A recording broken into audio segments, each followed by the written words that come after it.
Subscribe for more amazing novel audiobooks. Don't forget to like, comment, and share Infinite Novel Audio Chapter 151. Completing missions while 10 years passed in the primordial universe, Qin Hao had already cultivated for over 100 years within the Jianglan realm. His original 20-year cultivation plan was directly extended to 30 years. Qin Hao paid no mind to this, continuing his cultivation systematically. Every opportunity and insight is extremely important to a cultivator. Thousands of years of arduous cultivation are mostly for a momentary flash of inspiration and enlightenment. Each flash of brilliance will drive the rapid growth of a cultivator's cultivation. Of course, the prerequisite for everything is sufficient accumulation. Inspiration and enlightenment are more like an outburst of accumulation. The more profound the accumulation, the greater the benefit.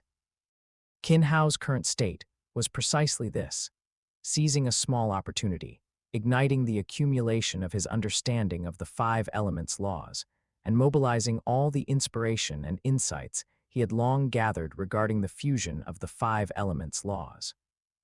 After completing the first breakthrough, rapid progress followed. With the appearance of the first small model, the combinations between the fundamental essences of the 5 elements laws rapidly formed. Initially, it was a single essence from each law, then 2, 3, 4. The number continuously increased. This also placed increasingly higher demands on Qin Hao's soul power. Even though Qin Hao's soul power and mental strength were now comparable to a peak world lord, he gradually began to feel immense pressure. However, supported by his strong will, Qin Hao continued the fusion of the 5 elements laws, and at the same time, his soul continuously underwent changes. Upon reaching the world lord limit, his soul power began to compress continuously, becoming increasingly pure. Within his sea of consciousness, the 10 visualized stars also began to become clearer. The Sun Star, Taiyin Star, Ziwei Star, the 5 stars of Metal Law, and the Space Star and Slaughter Star were all undergoing transformation, each gradually becoming more solid, and the law power within them became more concentrated. Especially the Taiyin Star, which gathered the 3 laws of wind, water, and space. Qin Hao's water law and space law had already begun to fuse, bringing about immense changes to the Taiyin Star. Additionally, some connections appeared between the 5 stars of Metal Law, gradually forming a ring, and a trace of intermingling power emerged between them. While deducing the fusion of the 5 elements laws, Qin Hao continuously invoked the 10 stars within his sea of consciousness, further promoting their transformation through the visualization method. After the baptism of the malevolent Kai vortex on the Blood Luo continent, Qin Hao's will transformed, and his soul also underwent subtle changes. However, the breakthrough from World Lord to Undying is a metamorphosis, far from being so easily accomplished. Even if Qin Hao's dreamlike enlightenment secret technique could accelerate the accumulation of law comprehension and continuously promote the growth and transformation of his soul through constant consumption and recovery, Qin Hao, who was only about 100 years old since birth, was still some distance from undying. Now, the pressure brought to his soul by his comprehension of the laws further promoted the soul's transformation, providing an opportunity for Qin Hao's breakthrough. His soul power was continuously compressed, and the surrounding stars became increasingly solid. Qin Hao's soul power gradually reached its peak. Supported by his powerful will, Qin Hao controlled his soul to once again condense a star within his sea of consciousness. This star was entirely golden, exuding a fantastical aura. The moment it appeared, everything around it seemed to freeze. This was a star condensed from the time law, and also the crystallization of Qin Hao's current understanding of the time law. With the formation of this star, 3 more stars appeared around it, condensing the 3 laws of wind, lightning, and light, respectively. After the new stars condensed and appeared, the entire sea of consciousness began to vibrate continuously. His soul power started to transform, and his mental strength began to boil. All the stars began to move rapidly, continuously absorbing the surrounding mental strength and soul power, and while absorbing, they also continuously stabilized the entire sea of consciousness world. Boom, a roar seemed to erupt within the sea of consciousness. The boiling sea of consciousness began to return to calm. The power of his soul became more resilient, as if it could break free at any moment. His mental strength also became more powerful, as if it was about to break through its limits. In terms of quality, it's comparable to undying, but ultimately still different from undying. Qin Hao quickly judged in his heart as he sensed his soul and mental strength. From World Lord to undying is a process of transforming from a flesh and blood life to a divine body, and mental strength and soul also undergo transformation. It will be imbued with the divine power of the corresponding law, enhancing the application and control of that law, but it will also shield other laws. The transformation of his soul accelerated Qin Hao's comprehension of the laws, and the deduction of the 5 elements laws also became much faster. The combination between the fundamental essences of the laws became more rapid. Although they were not yet fully fused, once the combination between the fundamental essences of the laws was completed, the path to law fusion would become much smoother. Another 10 years passed, 100 years in the Jianglan realm, and Qin Hao also encountered a bottleneck in his comprehension of the 5 elements laws. His accumulation of the 5 elements laws had been completely converted into strength, and his comprehension of the laws had increased further based on the acknowledgement of the laws. In terms of law fusion, a trace of law had already fused, and the combination and application between the fundamental essences of the laws were mostly complete. However, even though it was mostly complete, the subsequent comprehension would require at least several hundred, or even 1,000 years. The further one progresses in law comprehension, the greater the difficulty and the slower the progress, and it might even be stagnant for a long time. Emerging from the Jianglan realm and standing on the training ground, the 5 elements ring appeared behind Qin Hao, instantly shattering into fragments. The fragments transformed into torrents in Qin Hao's hand, driving the power of the surrounding 5 elements laws, instantly forming a 5-colored long river. Under the impact of the long river, the surrounding land was directly blasted into a huge pit. Subsequently, light condensed within the long river, and a 5-colored long sword formed, flying into Qin Hao's hand. The great river sword comes from the heavens. Qin Hao couldn't help but recall a character's line from a game in his previous life, and at the same time, he began to wield the long sword. With each stab, the power of the laws transformed into a torrent. Although the power of the 5 elements laws was not fully fused, under the guidance and coordination of a trace of fused power, the unleashed power was more than 10 times that of a single element power. Not bad. Next, I can research a set of secret techniques targeting the 5 elements laws. Qin Hao was very satisfied with the power unleashed by the fusion laws, and at the same time began to prepare to research a set of secret techniques. However, before that, it was time to start taking on new missions.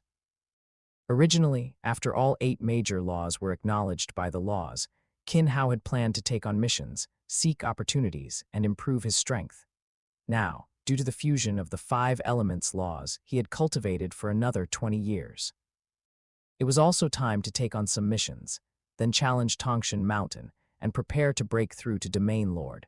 Chapter 152 Mission Maniac. Chapter 152 Task Maniac. After leaving the training ground, Qin Hao went straight to his living quarters for a simple wash and rest. After a few days of simple rest, Qin Hao and King Tianyu directly boarded a spaceship and left Wu Chen's spacetime to begin new missions. This time, Qin Hao didn't choose particularly dangerous missions. Instead, he started taking on tasks with relatively higher safety and more unique characteristics. Many of these missions were even within the scope of the Heaven and Earth Secret Realm and Doomsday Secret Realm. For Qin Hao, these tasks presented almost no special difficulty, and some could even be completed in a short amount of time. From then on, Qin Hao began his days of constantly traversing various mystical regions. Although there was no danger in these continuous missions, they allowed Qin Hao to witness various ethnic groups and different forms of law comprehension and manifestation. Worlds and locations that could be transformed into mystical regions by the Virtual Universe Corporation and become mission sites for core members generally possessed unique characteristics. Just like the Blood Luo world and Demonic Mountain, within the highest beginning mythical region, the missions themselves weren't the main point. The opportunities hidden behind the world were. The opportunities Qin Hao gained from many missions were very limited, but some did provide certain help for his law comprehension and fusion laws, allowing Qin Hao to gradually gain a clearer path for fusion laws. Virtual Universe, Yuxiang Mountain, Public Area Luo Feng, Hong, Thunder God, Balan, Rong Jun, Wuka, Qianshui, and other genius battle members gathered together, seated around a spacious hall. Various delicacies and fine wines were laid out in the hall. Besides Thunder God and Hong, the others were all among the top 10 of the genius battle, and also members of the primitive mystical region and highest beginning mythical region. However, they dared not underestimate Thunder God and Hong in the slightest. In Primordial Chaos City, they had already passed the first 5 levels of the Heavenly Bridge, and both had powerful teachers behind them, a feat that half of the others couldn't match. Especially since the qualification battle was about to begin, many of them faced the crisis of being eliminated from the highest beginning mythical region to the Heaven and Earth secret realm. Relatively, Hong and Thunder God had a high probability of being promoted to the highest beginning mythical region.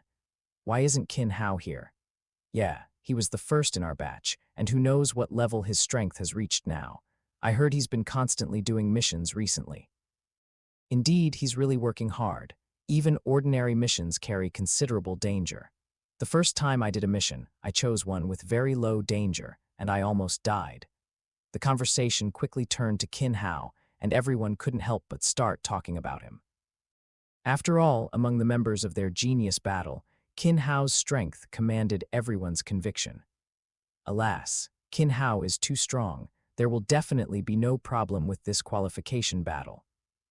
He passed the 12th level of the Heavenly Bridge in Primordial Chaos City. Now that decades have passed, perhaps he has improved again. No way, isn't the Heavenly Bridge increasingly difficult? The law comprehension for the 13th level is already comparable to a marquee-level immortal, right? Listening to the others' discussions, Luo Feng also sighed slightly in his heart. Compared to the others, he knew a bit more about Qin Hao's information, but it was limited to his situation in the Blood Luo world, infiltrating the Immortal Temple, even becoming a core member, obtaining various secret manuals from the Immortal Temple, and a large number of Blood River crystals. Behind these resources, Qin Hao's growth in strength must have far exceeded imagination. One must know that even his own transformation in the Blood Luo world gave him the confidence to surpass those older members in this qualification battle. Moreover, he had witnessed the scene when Qin Hao left the Blood Luo world. He was able to withstand the Undying's attack and successfully escape. It was rumored that he even stole the Beast God statue from the Immortal Temple. All indications showed that Qin Hao had already gone further than him on the path of integrating the law of metal and space law. He might even have already begun to integrate the two laws.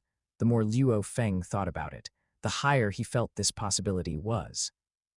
Qin Hao's strength made him increasingly unfathomable, and the distance between them grew wider and wider. Everyone's quite gathered today. Hello, everyone, long time no see, Qin Hao said as he walked into the hall, greeting everyone one by one before sitting down next to Luo Feng and the others.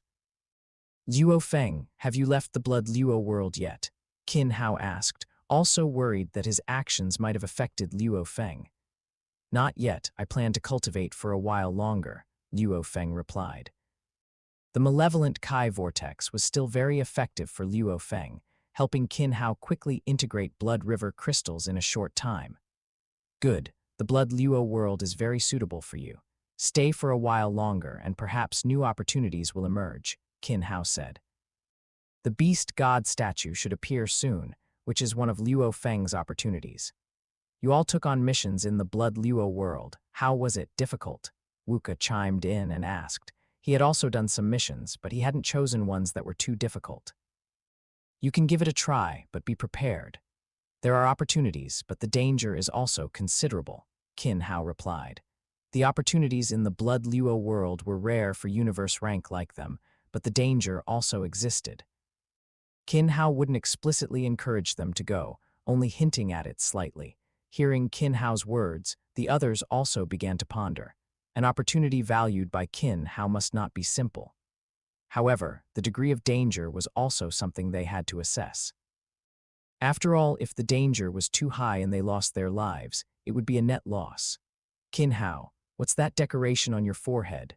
Thunder God asked, noticing Qin Hao's difference at this moment. The mark of law recognition on Qin Hao's forehead was not hidden. The imprints of 8 laws were arranged like a bagua in various directions, appearing very mysterious. Compared to the single law recognition imprint of others, Qin Hao's imprint was completely different and would largely be regarded merely as a decoration. Nothing, just a mark of law recognition. You won't be too far behind either. Qin Hao didn't hide the progress of his strength. After all, the matter of him being recognized by the law was basically known by everyone in his manor, and the Virtual Universe Corporation, especially those above Undying, would also receive the news. It was no secret. Qin Hao could already foresee that once he broke through to Domain Lord and was sent out, he would face endless assassinations. What? Origin law recognition. How is this possible? 1, 2, 3. 8 imprints of origin law recognition. Chapter 153, Mission Upgrade. Chapter 153.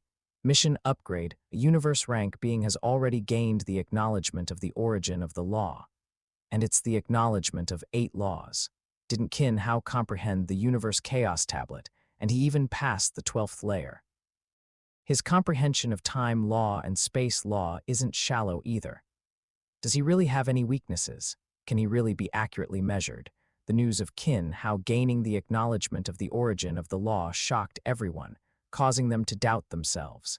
Even Luo Feng was no exception. In the Blood Luo world, when he saw Qin Hao, he knew that Qin Hao had been acknowledged by the origin of the law of metal. However, only a few decades had passed, and Qin Hao had already gained the acknowledgement of 8 origins of the law. At such a speed, did his cultivation truly have no bottlenecks?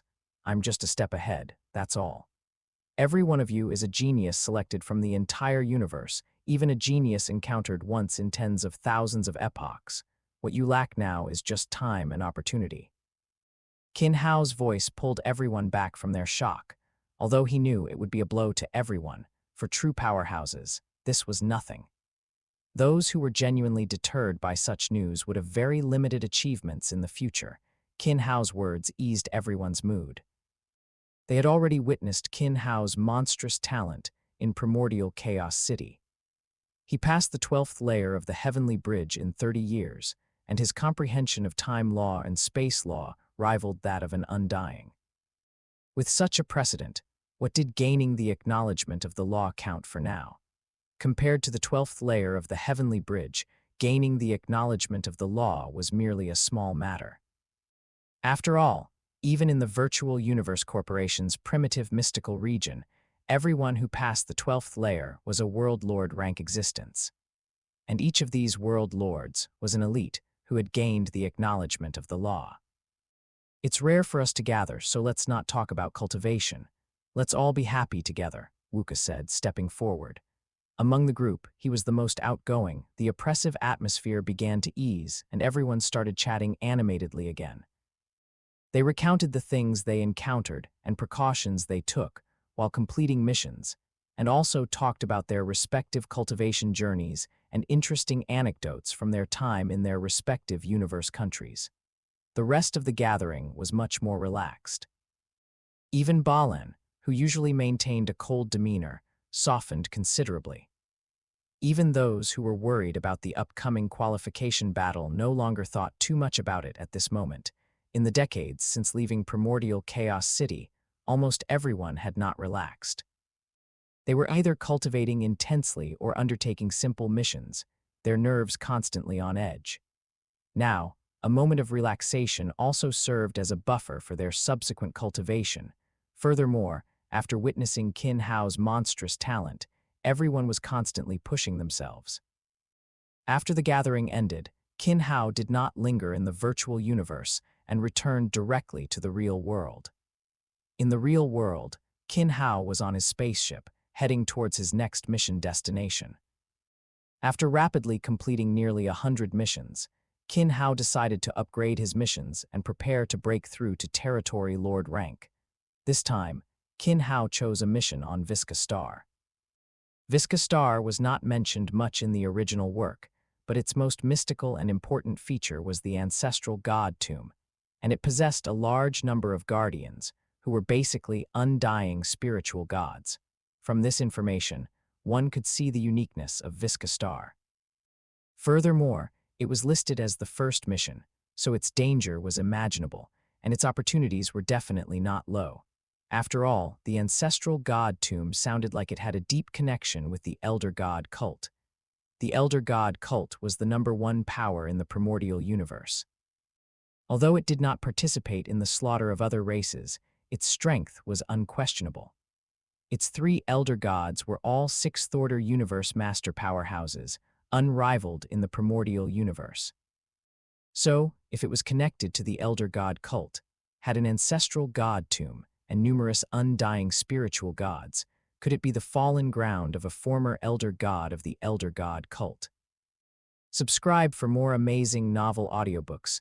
Don't forget to like, comment, and share Infinite Novel Audio, the fallen ground of a top universe lord. Even if all kinds of supreme heavy treasures had been completely plundered, the remnants would still be a huge fortune. Otherwise, there wouldn't be so many undying powerhouses guarding it. Calling them guards, in reality, they were more likely vying for the opportunities left behind by the ancestral god.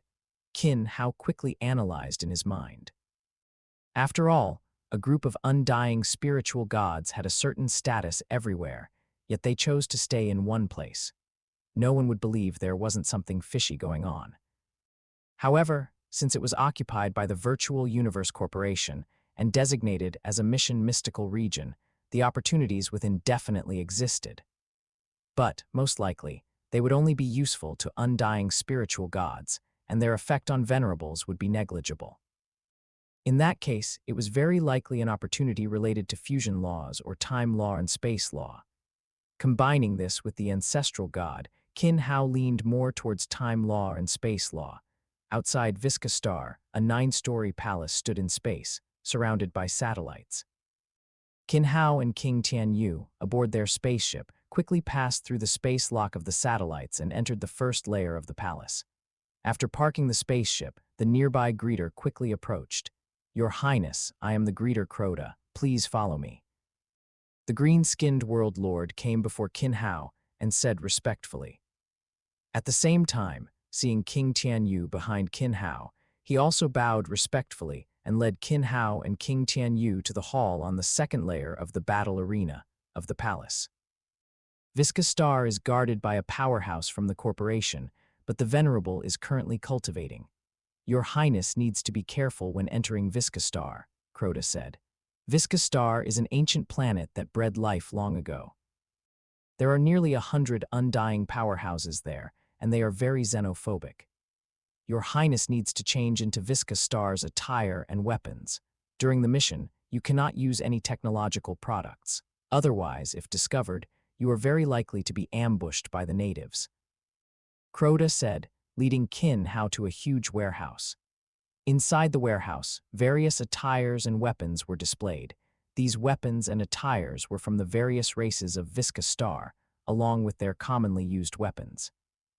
Qin Hao walked among the attires and weapons, quickly selecting several sets of attire and weapons.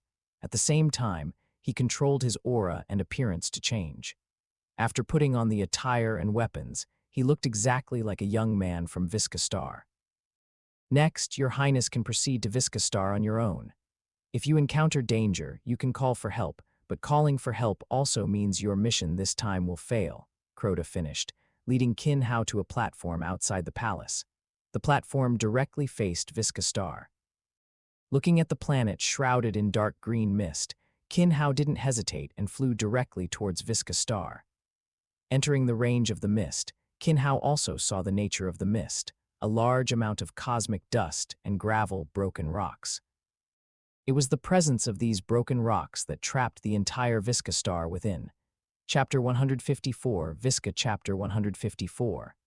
Visaar, passing through the mist surrounding Visaar, Qin Hao's figure appeared above the planet during its nighttime. In the darkness, Qin Hao concealed all his aura and the surrounding light distorted, perfectly blending him with the shadows. His body began to descend rapidly with gravity, quickly entering Visaar. As an extremely massive planet, Visaar's gravity was over 100 times that of Earth, but it had no effect on Qin Hao. Standing on the surface of Visaar, Qin Hao began to ascertain his location. With extensive mission experience, Qin Hao was already very familiar with the routine of entering an unfamiliar world. After determining his location, he quickly headed towards the nearest city. This mission on Visaar was very simple: to obtain god crystals. However, Qin Hao didn't understand what a god crystal actually was. And, being related to gods, it likely involved undying beings or the ancestral god tomb. Missions from the Virtual Universe Corporation were usually closely linked to secret realm worlds, much like the Blood River Crystal.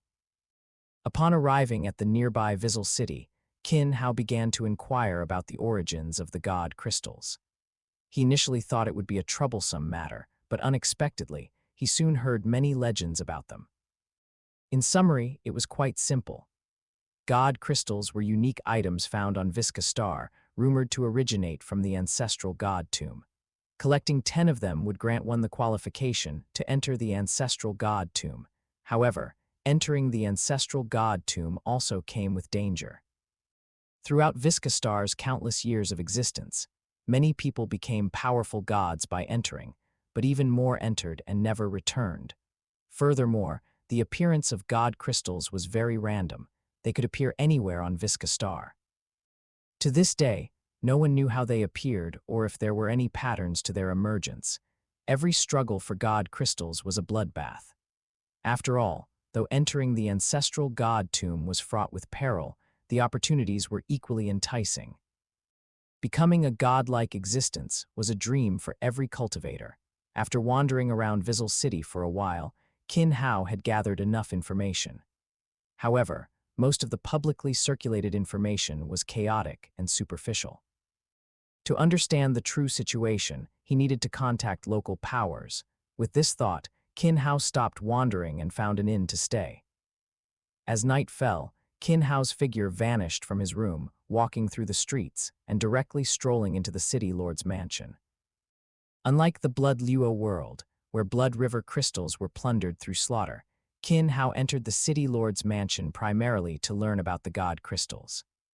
Compared to ordinary people, the city lord's mansion, as an extension of local power, understood certain matters more clearly.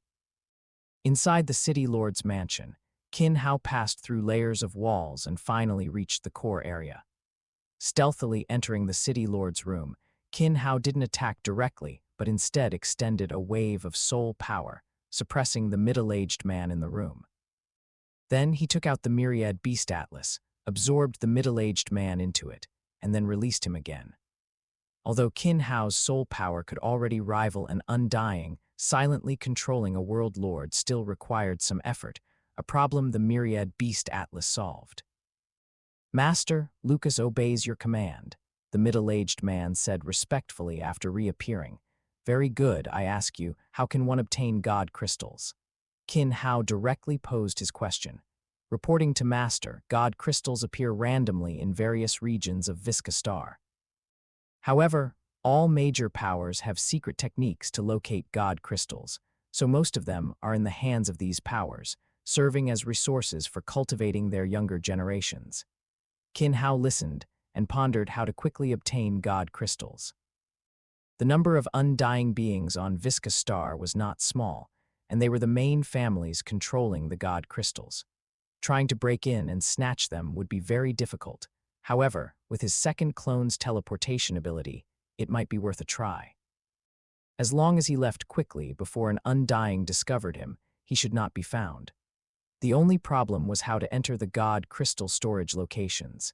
Qin Hao began to strategize, formulating a plan. Although the entire process was somewhat complicated, with the second clone's teleportation talent and the myriad beast Atlas's ability to enslave world lords, the plan was entirely feasible. After all, even under an undying power, a world lord was still a core figure.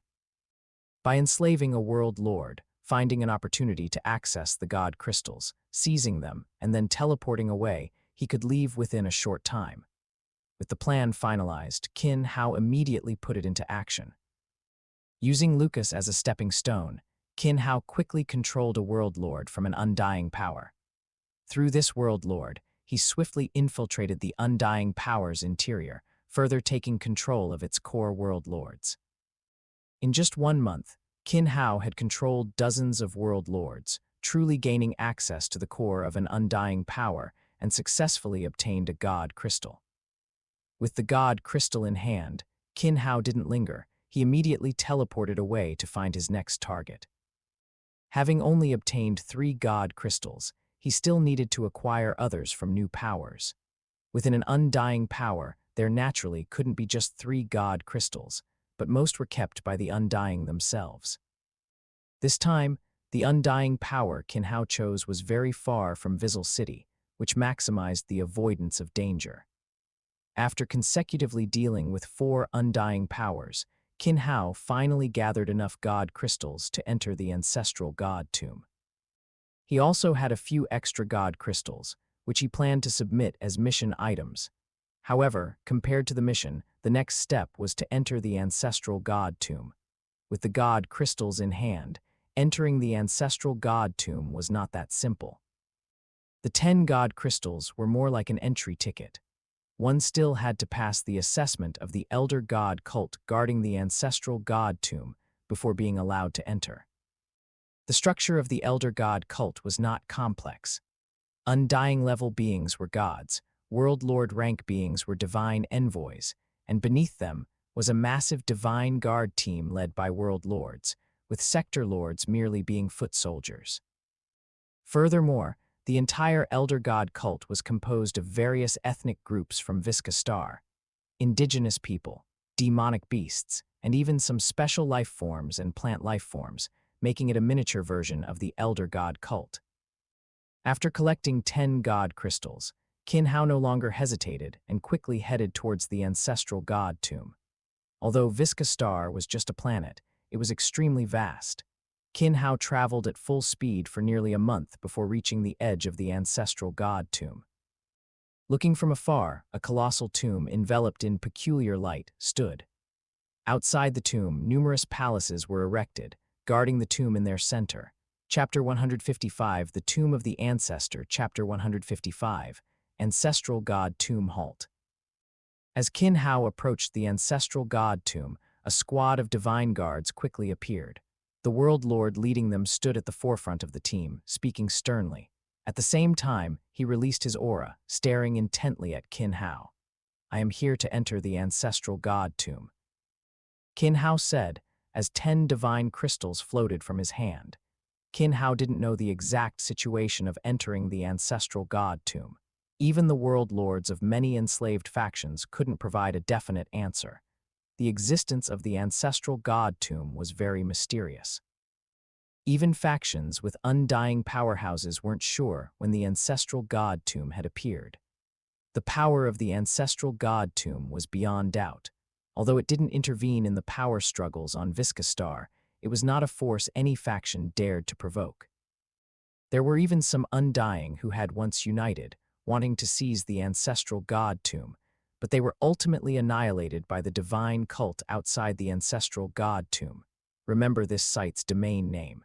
For Taiwanese novels, choose Taiwan Novel Network, Tucan.com. Read anytime. This time, heading to the ancestral god tomb, Qin Hao had also made some preparations. His second clone was in his inner world, ready to leave at any moment. Follow me. The leading world lord glanced at the divine crystals in Qin Hao's hand, then turned and walked towards the ancestral god tomb. Qin Hao quickly followed. As he continued to advance, Qin Hao felt the surrounding space changing, as if he had passed through layers of space, entering another world.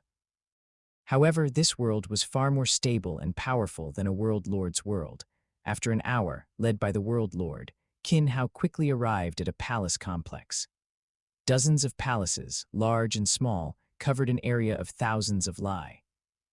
Each palace was over 100 li tall, and the central palace had already reached 1,000 li. Kuka, why are you back? Aren't you on patrol? The leading world lord led Qin Hao to the front of palace. A middle-aged man walked out from inside and asked. A trial taker has arrived, I brought him here, Kuka said, pointing at Qin Hao behind him. Universe rank. Which faction is he from to actually send a universe rank for a trial? Are they treating our divine cult as a daycare? The middle-aged man glanced at Qin Hao and couldn't help but say.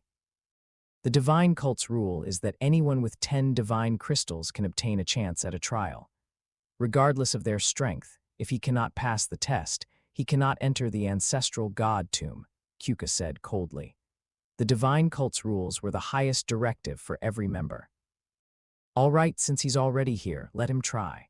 However, whether he succeeds or fails, his future fate will. Saying this, the middle-aged man shook his head.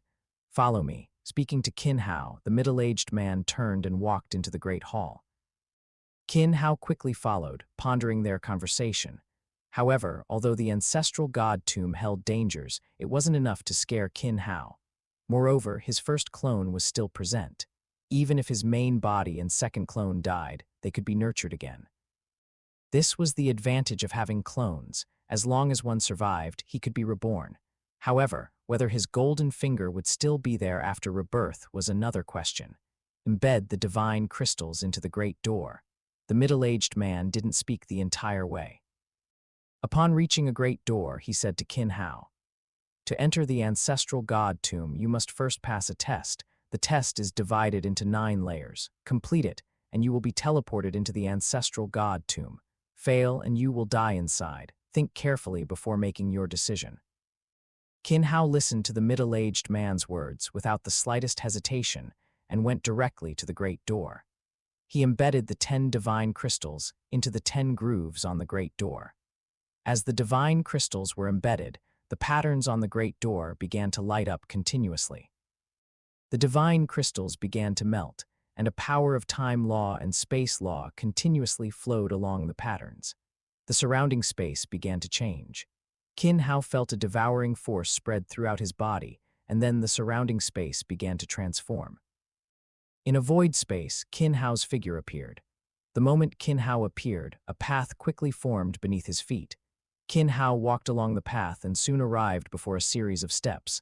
Stepping forward, after ascending 99 steps, Qin Hao reached a platform. Trial taker, defeat the opponent before you, and you may proceed to the next layer of the battle arena. A mechanical voice sounded, and then the surrounding energy began to quickly condense. Soon, a silver figure appeared before Qin Hao. The silver figure was somewhat similar to Qin Hao's current appearance but was taller. The weapon in his hand was very simple, a longsword. Before Qin Hao could examine him closely, the silver figure had already rushed before Qin Hao, directly launching an attack. Qin Hao's eyes moved, and he had a rough judgment of his opponent's strength. Universe rank 9 stage power, equivalent to his own, 90 times gene level, same as his own. He used time law and space law. However, his comprehension of the laws was only equivalent to the first layer of the battle arena of the universe Tongshan Bridge. After determining his opponent's strength, Qin Hao did not hesitate. His longsword was unsheathed, instantly cutting his opponent in half. After being cut down, the silver figure quickly turned into energy and reintegrated into the surrounding space. On the other side of the platform, a new staircase formed. Qin Hao did not stop, quickly walked up the steps and continued upward. After the battle, Qin Hao also had a guess about the test. It should be testing time law and space law. If there were 9 layers, it would largely be equivalent to the first 9 layers of the battle arena. of the universe Tongshan Bridge, with time law and space law comprehension reaching World Lord rank peak. This explained why the middle-aged man looked at him as if he were cannon fodder. Comprehension of time law and space law at the World Lord rank peak level was something that, even in the Virtual Universe Corporation, at least a Territory Lord rank core member could achieve. Stepping into the second layer of the battle arena, Qin Hao's guess was confirmed. The overall law comprehension was equivalent to the second layer of the battle arena of the Universe Tongshan Bridge. After quickly clearing it, Qin Hao soon passed the subsequent layers and entered the ninth layer of the battle arena. After defeating the guardian of the ninth layer of the battle arena, the entire void began to tremble. The 8 platforms below began to disappear continuously, and energy converged towards the ninth layer of the battle arena platform. Huge patterns formed on the ninth layer of the battle arena platform. The surrounding time law and space law energy continuously gathered. A divine power beam swept across the entire platform through the huge patterns. Qin Hao's figure disappeared with it, and the entire space collapsed. How could he have succeeded? In the palace, the middle-aged man looked at the 10 divine crystals absorbed by the door, his eyes filled with surprise.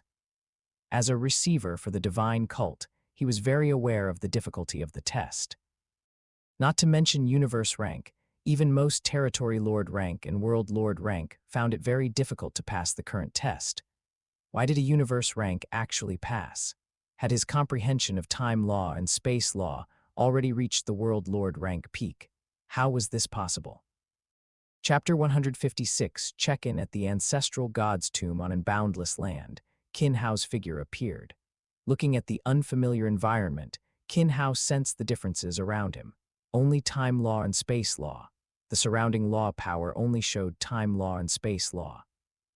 Although he could still sense the other 8 great laws, he received no response when he tried to mobilize them.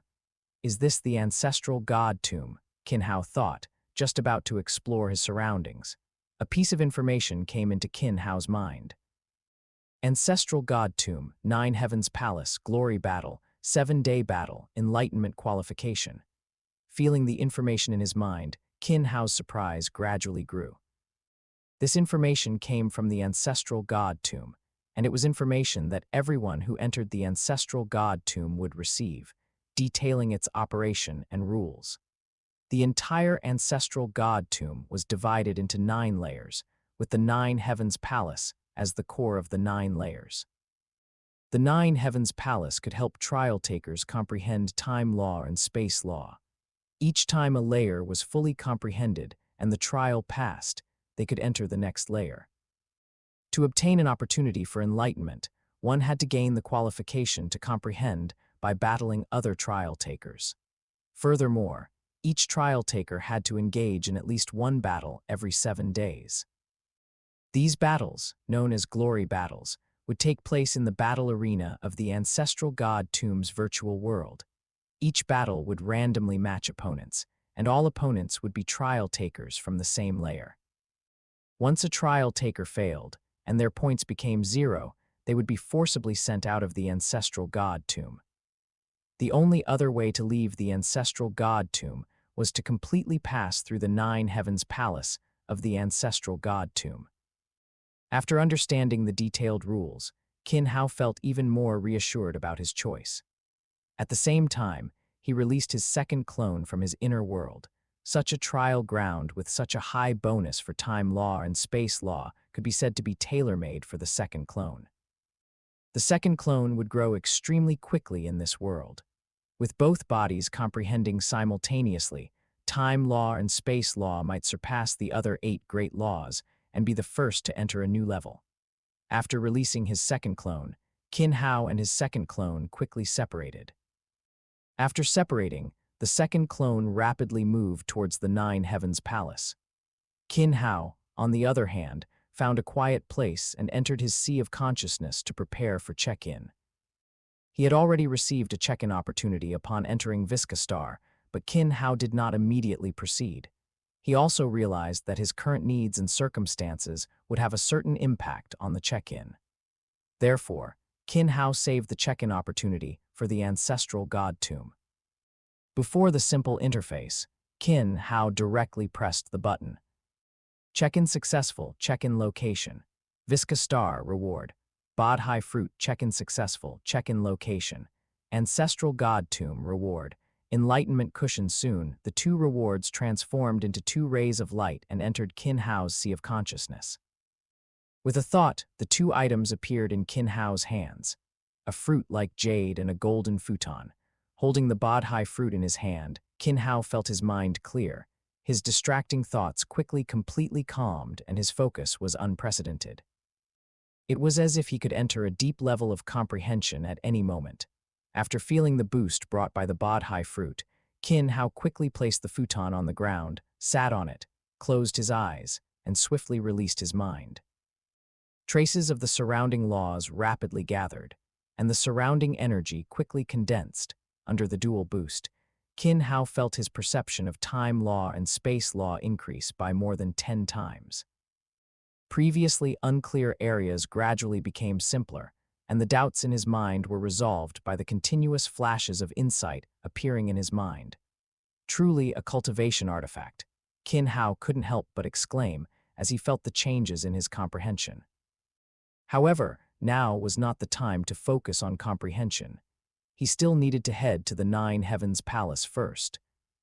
Obtaining the opportunity for enlightenment, the Nine Heavens Palace could accelerate the comprehension of time law and space law, and with the addition of the Bod High fruit and the enlightenment cushion, the comprehension of time law and space law would be further accelerated. Putting away the enlightenment cushion and the Bod High fruit, Qin Hao quickly advanced towards the Nine Heavens Palace. After one day, Qin Hao arrived at the outskirts of the Nine Heavens Palace. A 9-story tall tower floated in the sky. The tower was entirely like white jade, with golden and silver threads continuously flowing within. It was full of profoundness and mystery, irresistibly drawing people in. Furthermore, no matter which layer of the Ancestral God Tomb, the Nine Heavens Palace was the same. However, trial takers on each layer could only enter the corresponding layer in their respective space. Qin Hao continued forward, and signs of human habitation began to appear around him. Various types of houses stood in the area below the Nine Heavens Palace. The surrounding area, extending for hundreds of thousands of miles, was already completely occupied, with the largest residences only covering about 10 mu.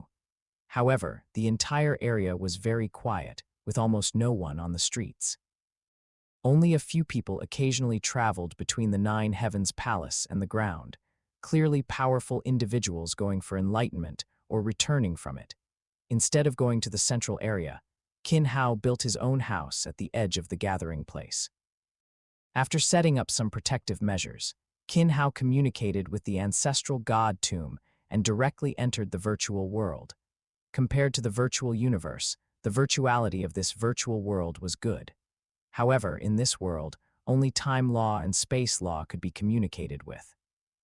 It was entirely a world occupied by time law and space law, which was consistent with the Ancestral God Tomb. Entering the virtual world, Qin Hao appeared directly in a small room only 10 square meters in size. The room was very empty, with only a button displayed on the screen in front of him. Battle subscribe for more amazing novel audiobooks. Don't forget to like, comment, and share infinite novel audio below the battle button was the number 0. This was Qin Hao's number of comprehension opportunities. If the number of comprehension opportunities was cleared, and he still hadn't won a single battle within 7 days, he would be directly teleported out of the Ancestral God Tomb. Upon seeing the button, Qin Hao directly chose to battle. After pressing the button, there was no waiting time, and Qin Hao's figure appeared on a huge battle arena. On the huge arena, there were no buildings, only a figure that also appeared opposite him. I didn't expect my first opponent to be a monster beast. Looking at his opponent, Qin Hao couldn't help but sigh. This monster beast was not a monster beast from the monster race territory, but a monster beast from Visaar Star. Its strength was at the territory lord rank, and it had a strong spatial law power on its body, but no time law power. It seems to be a monster beast that has comprehended space law. To be able to enter the ancestral god tomb at the territory lord rank, it can be considered a top-tier genius, but it's not enough to be a threat. Qin Hao said, quickly attacking, instantly appearing in front of the monster beast, and with one sword strike, he directly killed it before it could fully react. Chapter 155. Check-in at Ancestral God Tomb on Unboundless Land, Qin Hao's figure appeared. Looking at the unfamiliar environment, Qin Hao sensed the differences around him. Only time law and space law. The surrounding law power only showed time law and space law. Although he could still sense the other 8 great laws, he received no response when he tried to mobilize them. Is this the Ancestral God Tomb? Qin Hao thought, just about to explore his surroundings. A piece of information came into Qin Hao's mind. Ancestral God Tomb, 9 Heavens Palace, Glory Battle, 7-Day Battle, Enlightenment Qualification. Feeling the information in his mind, Qin Hao's surprise gradually grew.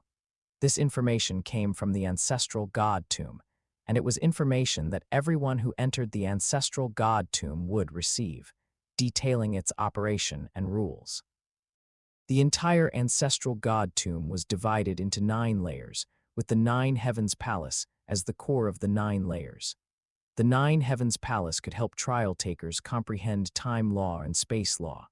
Each time a layer was fully comprehended and the trial passed, they could enter the next layer. To obtain an opportunity for enlightenment, one had to gain the qualification to comprehend by battling other trial takers. Furthermore, each trial taker had to engage in at least one battle every 7 days. These battles, known as glory battles, would take place in the battle arena of the Ancestral God Tomb's virtual world. Each battle would randomly match opponents, and all opponents would be trial takers from the same layer.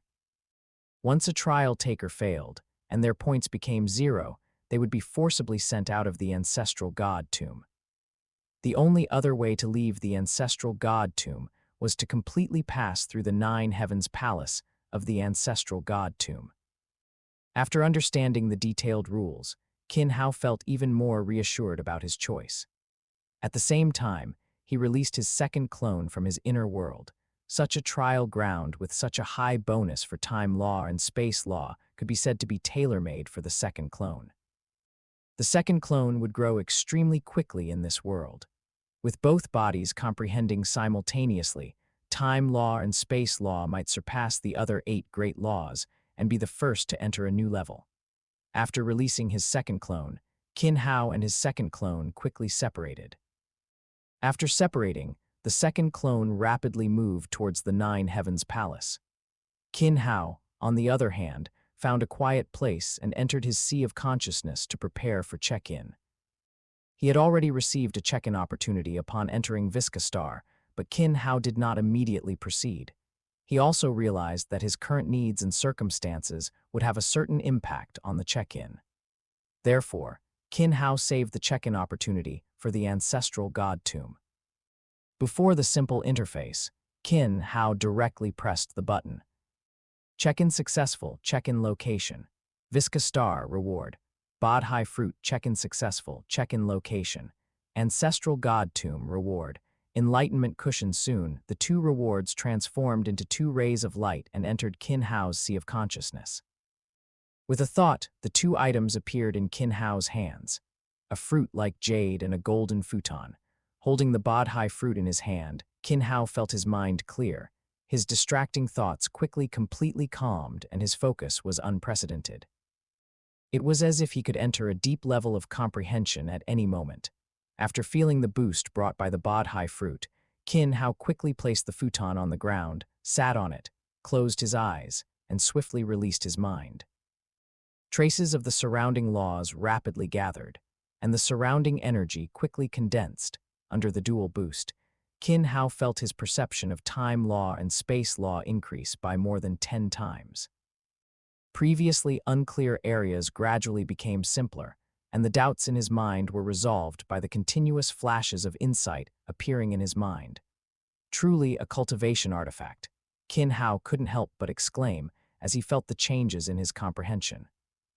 However, now was not the time to focus on comprehension. He still needed to head to the 9 Heavens Palace first. Obtaining the opportunity for enlightenment, the Nine Heavens Palace could accelerate the comprehension of time law and space law, and with the addition of the Bodhi fruit and the enlightenment cushion, the comprehension of time law and space law would be further accelerated. Putting away the enlightenment cushion and the Bodhi fruit, Qin Hao quickly advanced towards the Nine Heavens Palace. After one day, Qin Hao arrived at the outskirts of the Nine Heavens Palace. A 9-story tall tower floated in the sky. The tower was entirely like white jade, with golden and silver threads continuously flowing within. It was full of profoundness and mystery, irresistibly drawing people in. Furthermore, no matter which layer of the ancestral god tomb, the Nine Heavens Palace was the same. However, trial takers on each layer could only enter the corresponding layer in their respective space. Qin Hao continued forward, and signs of human habitation began to appear around him.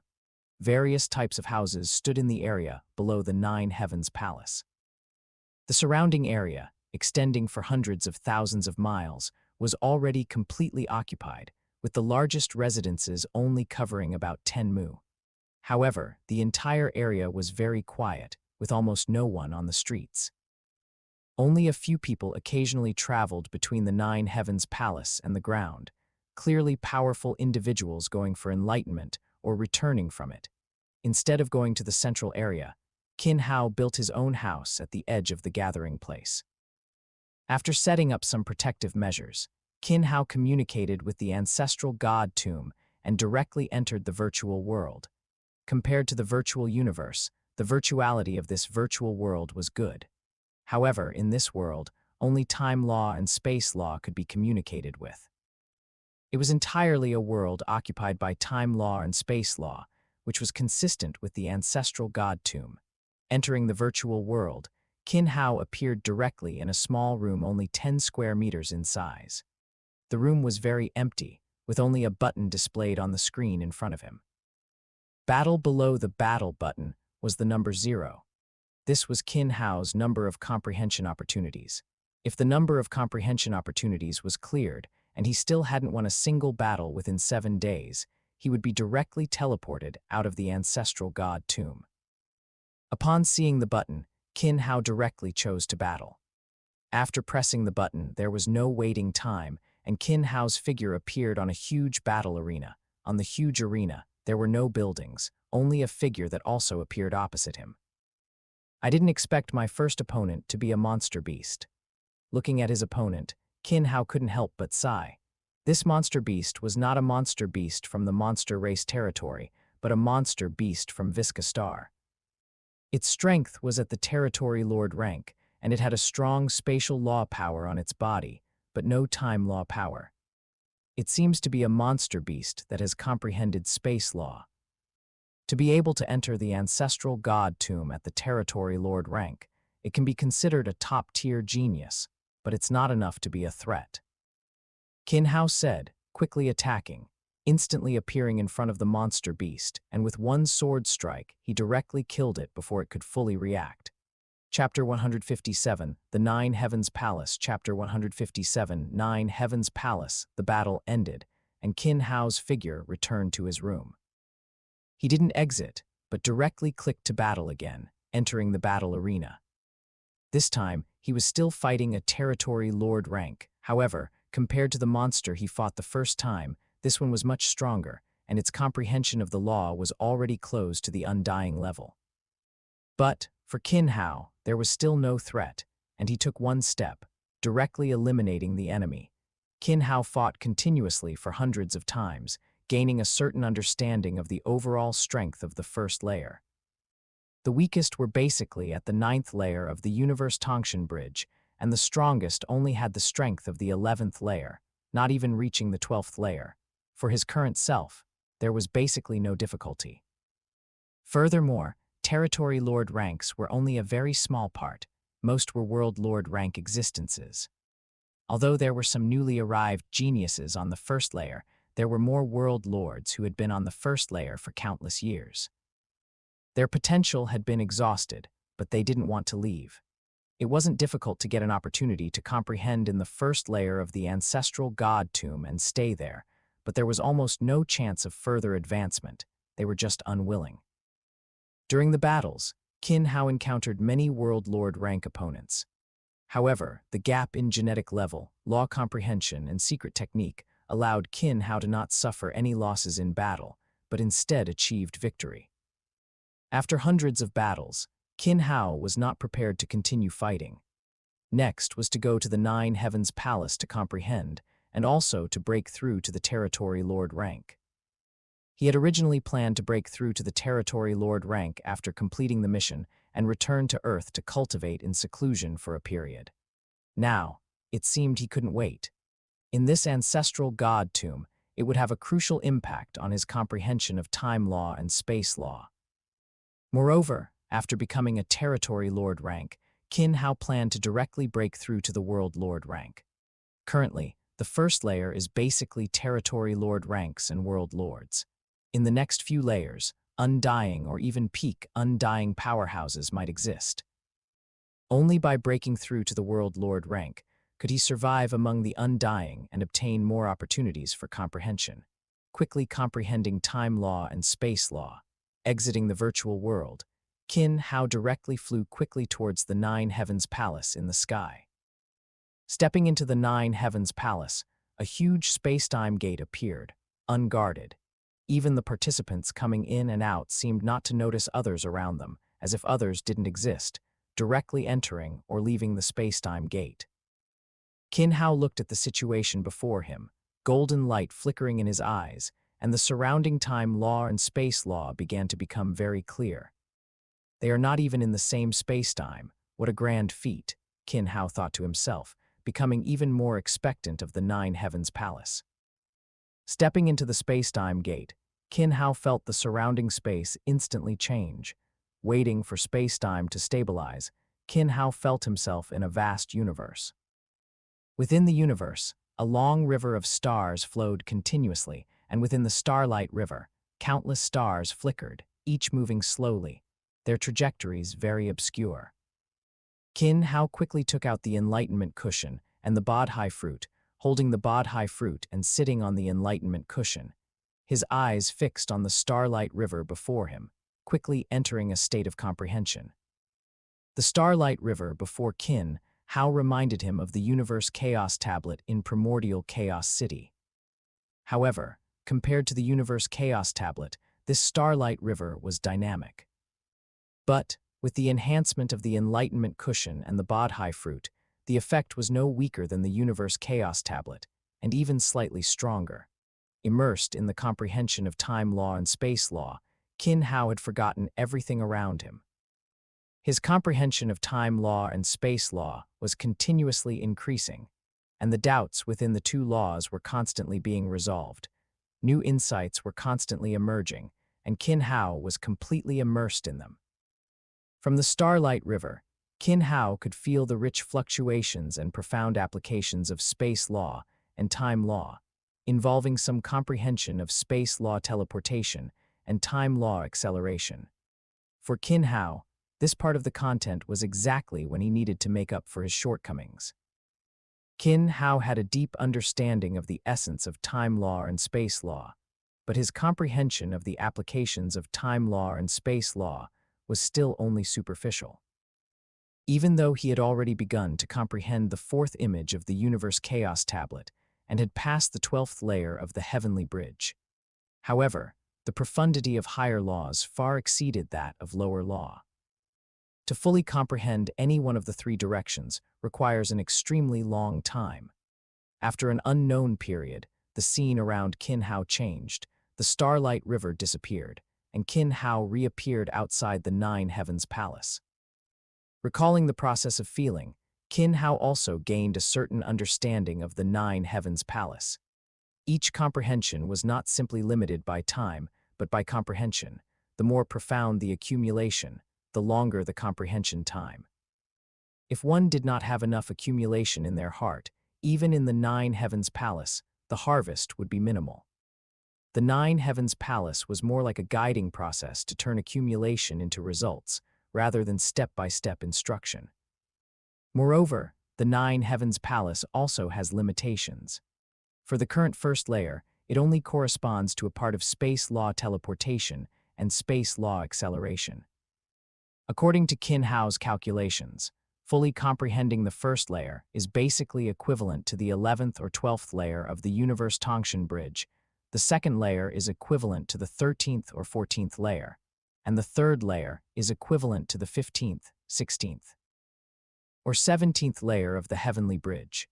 Fully comprehending the third layer and grasping one direction of time law or space law is equivalent to the 18th layer, the king level. As for the fourth layer and above, it should be the transition from king level to venerable level. After all, a venerable is an existence who has fully comprehended higher laws. The three directions are easy to comprehend, but the difficulty of unifying and integrating them is hundreds of times harder than comprehending the three directions individually. Leaving the Nine Heavens Palace, Qin Hao returned to his residence and directly entered the Jianglan realm. Sitting on the enlightenment cushion, he continued to comprehend time law and space law while absorbing cosmic energy, constantly improving his cultivation. Now the most important thing is to improve his cultivation and break through quickly. His universe rank strength has reached its limit and has become a burden on his law comprehension. Breaking through quickly is the most important thing. Within the Jianglan realm, Qin Hao rapidly absorbed the surrounding cosmic energy, and all 365 acupoints in his body were fully activated. A huge vortex rapidly formed, and a large amount of energy transformed into liquid, continuously merging into Qin Hao's body. A 90-fold genetic level meant that Qin Hao needed to consume 90 times the cosmic energy of an ordinary person to break through. However, under Qin Hao's powerful absorption capacity, the speed of cosmic energy gathering around him continuously increased, and the universe within Qin Hao's body began to rapidly expand and transform. Chapter 158, Breakthrough and Conflict within the Jianglan realm. Qin Hao's internal universe continuously expanded and contracted, and the black hole at its center began to erupt with powerful devouring force, constantly swallowing everything around it. As the energy and devouring force continuously increased, the surroundings began to collapse, and the collapsed energy was rapidly and completely devoured by the black hole. At the center of the black hole, a gray spherical singularity core gradually solidified. The surrounding energy had already formed a storm, rapidly condensing into liquid and entering Qin Hao's body. After the core formed in his danshan, his upper and middle danshans also began to change. The universe collapsed, forming a new core.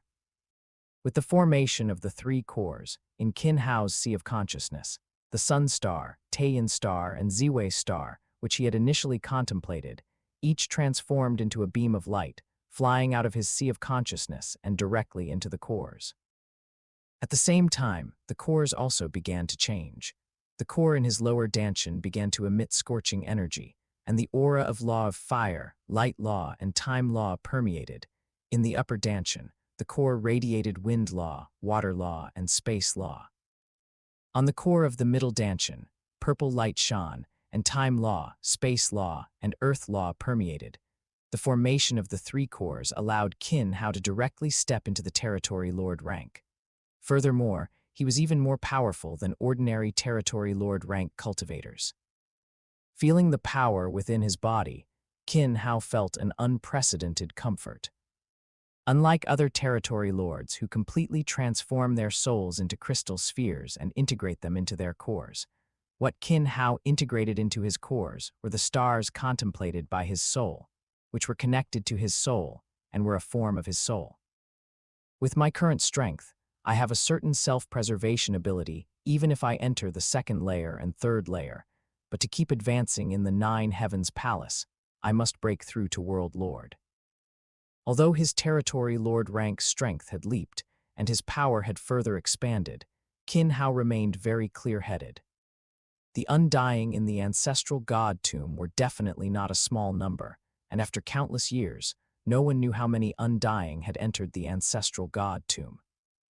Any strong individual who entered the ancestral god tomb would not want to leave easily. This could be felt from those world lords in the first layer whose potential had already been exhausted. Moreover, the higher one went, the more people there would be, as world lords and territory lords have a day when their lifespan runs out. But the lifespan of an undying is infinite. After completing his breakthrough, Qin Hao did not immediately exit the Jianglan realm. What Qin Hao needed now was time to continuously increase his accumulation. Although the clarity of time law and space law in the Jianglan realm was not as clear as in the ancestral god tomb. However, after entering the territory lord rank, Qin Hao could already enter the second layer, where the time flow rate reached 100. A 100-fold time flow rate allowed Qin Hao to have more time to increase his comprehension of time law and space law. At the same time, the Jianglan realm itself was an application of time law and space law. As his comprehension of time law and space law deepened, Qin Hao also gained a clearer understanding of the Jianglan realm and could even feel traces of time law and space law within it. Although time law was limited to acceleration, space law was very complete. The Jianglan realm was not simply creating a space, but a certain degree of fusion of time and space, creating a prototype of a universe. It might not even count as a prototype of a universe, but it was already very close. With a 100-fold time flow rate, Qin Hao continuously used dreamlike enlightenment to accelerate his accumulation in time law and space law. After completing a period of accumulation, he would go to the ancestral god tomb to begin comprehending time law and space law. After his comprehension and insights into time law and space law accumulated to a certain extent, he would directly enter the Nine Heavens Palace to begin comprehending. At the same time, Qin Hao did not interrupt his battles in the battle arena. Although battling every 7 days was very frequent, for the current Qin Hao, battling only required a portion of his mental energy to deal with. Even World Lord peak existences had little resistance against Qin Hao's powerful law comprehension and fundamental strength. Over 10 years, the help the first layer of the Nine Heavens Palace could provide Qin Hao became less and less. Even his first clone had already left the first layer and entered the second layer. Finishing his cultivation, Qin Hao stood up, preparing to go to the Nine Heavens Palace. After another session of comprehension, he would leave the first layer and enter the second layer. Subscribe for more amazing novel audiobooks. Don't forget to like, comment, and share infinite novel audio. As soon as he walked out of the hut, figures continuously rushed into the sky, quickly gathering. In a short time, tens of thousands of world lords and hundreds of thousands of territory, lord rank strong individuals gathered in the sky. These people were divided into 3 factions, 2 human race factions and 1 monster race faction, but the monster race faction had more numbers than the 2 human race factions. Even under such circumstances, the 2 human race factions did not unite, and all 3 parties watched the other 2 with great caution. You outsiders, leave the ancestral god tomb. This is the territory of Visaar, a giant tiger demon in the monster race loudly declared. Since when do you monsters get to speak here? Visaar belongs to our human race. It's a secret realm of my virtual universe corporation. You are just livestock that have been raised. A red-haired world lord from one of the human race factions angrily shouted. The other human race faction, seeing this situation, said nothing, but cautiously watched the 2 talking parties. Looks interesting. Hearing the voices conversing in the air, Qin Hao also became aware of the 3 forces. The native monster race of Visaar, the native human race, and the human race geniuses who, like himself, came to Visaar for power.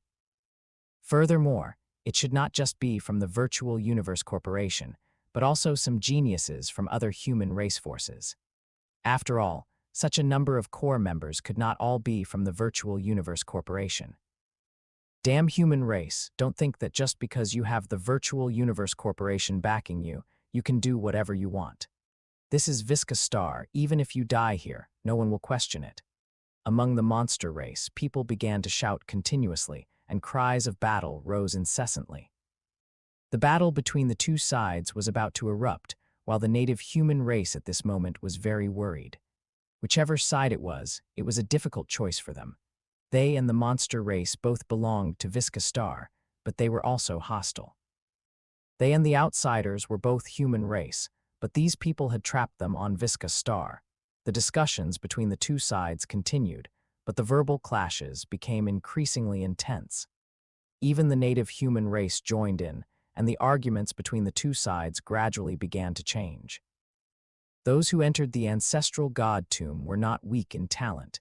They could pass the trials, and their comprehension of time law or space law was close to the immortal level. After entering the ancestral god tomb and cultivating for a period, their comprehension was no weaker than an undying. Their inner pride was imaginable. Amidst the fierce arguments, the eyes of individuals within the monster race turned blood red, and they directly attacked the outsiders. Chapter 159, On the Verge of Explosion. Chapter 159. On the brink, tens of thousands of world lords, nearly 100,000 territory lord ranks. Each of them was a formidable existence among their peers. Especially those at the territory lord rank, being able to enter the ancestral god tomb at that level, with their higher laws comprehension approaching undying. They were core members even in the highest beginning mythical region and heaven and earth's secret realm of the Virtual Universe Corporation. Watching the three factions battle above, Qin Hao didn't hesitate. He quickly shot into the sky and directly entered the battlefield. After all, there were many members of the Virtual Universe Corporation among them, and he couldn't just stand by completely. No matter what, Qin Hao was a disciple of the primordial Chaos City Lord, a direct descendant among the direct descendants of the Virtual Universe Corporation. Upon entering the battlefield, a massive, long sword-shaped Psyker Master weapon appeared behind Qin Hao. In such a chaotic group battle, the methods of a Psyker Master were undoubtedly the best way to deal with it. Although Qin Hao usually employed warrior techniques, his talent as a Psyker Master was by no means weak. Ever since he obtained the Nuwa diagram visualization technique and transformed into an innate Dao body, Qin Hao's Psyker Master talent had been fully unleashed. It was just that Qin Hao had always preferred warrior techniques.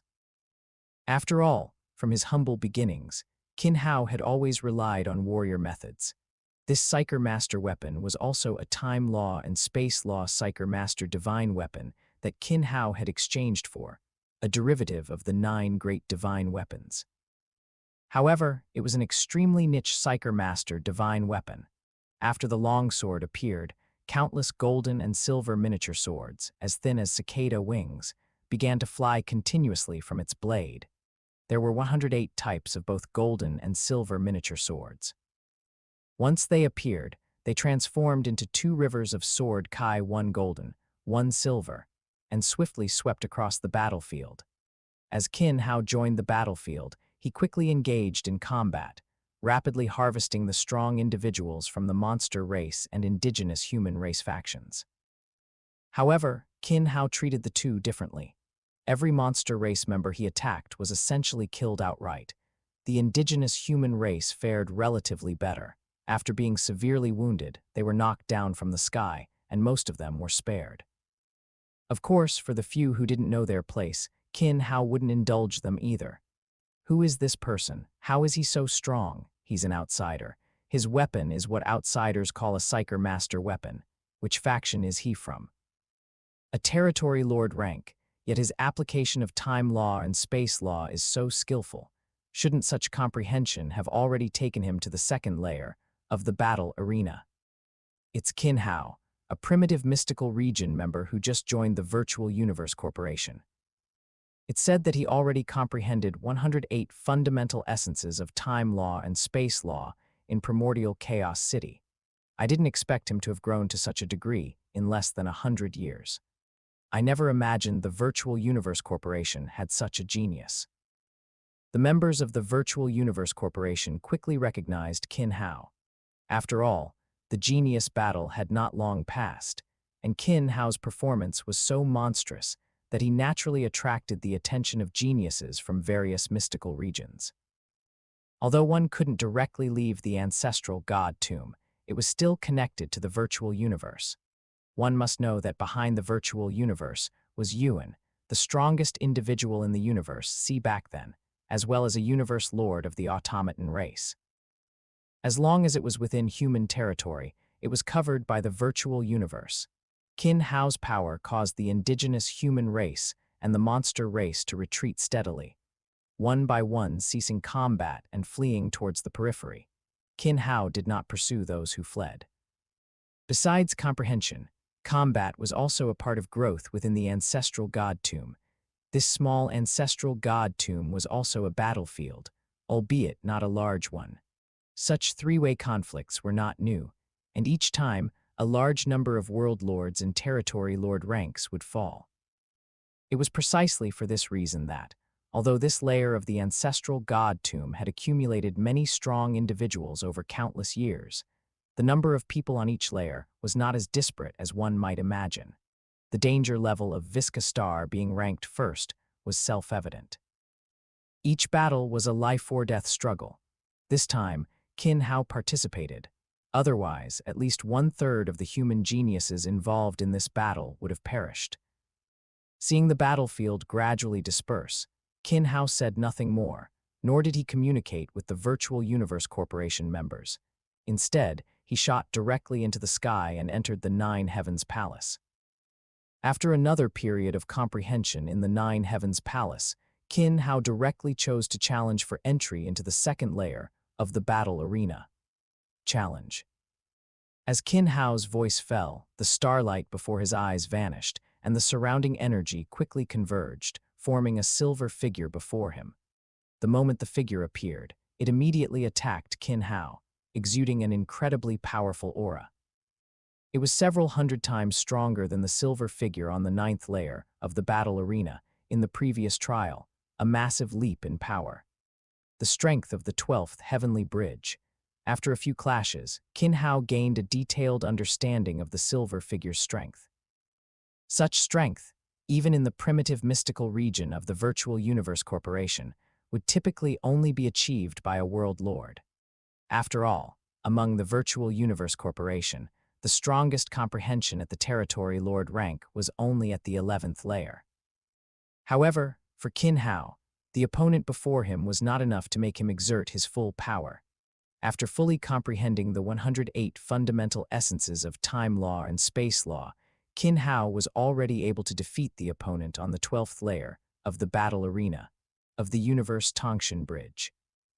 Now, after his comprehension in the first layer of the battle arena of the Nine Heavens Palace, Qin Hao's understanding of time law and space law had reached the perfect state of the fourth diagram. His pure law comprehension already rivaled the 12th layer of the battle arena, and with the enhancement of the 108 fundamental essences, Qin Hao could now easily pass the 13th layer of the battle arena of the heavenly bridge, and might even directly pass the 14th layer of the battle arena. However, the further he cultivated, the clearer Qin Hao's perception of the vastness of the laws became. At the same time, he gained a new understanding of Kedi's genius. Kedi was able to defeat a marquee-level immortal at the World Lord rank.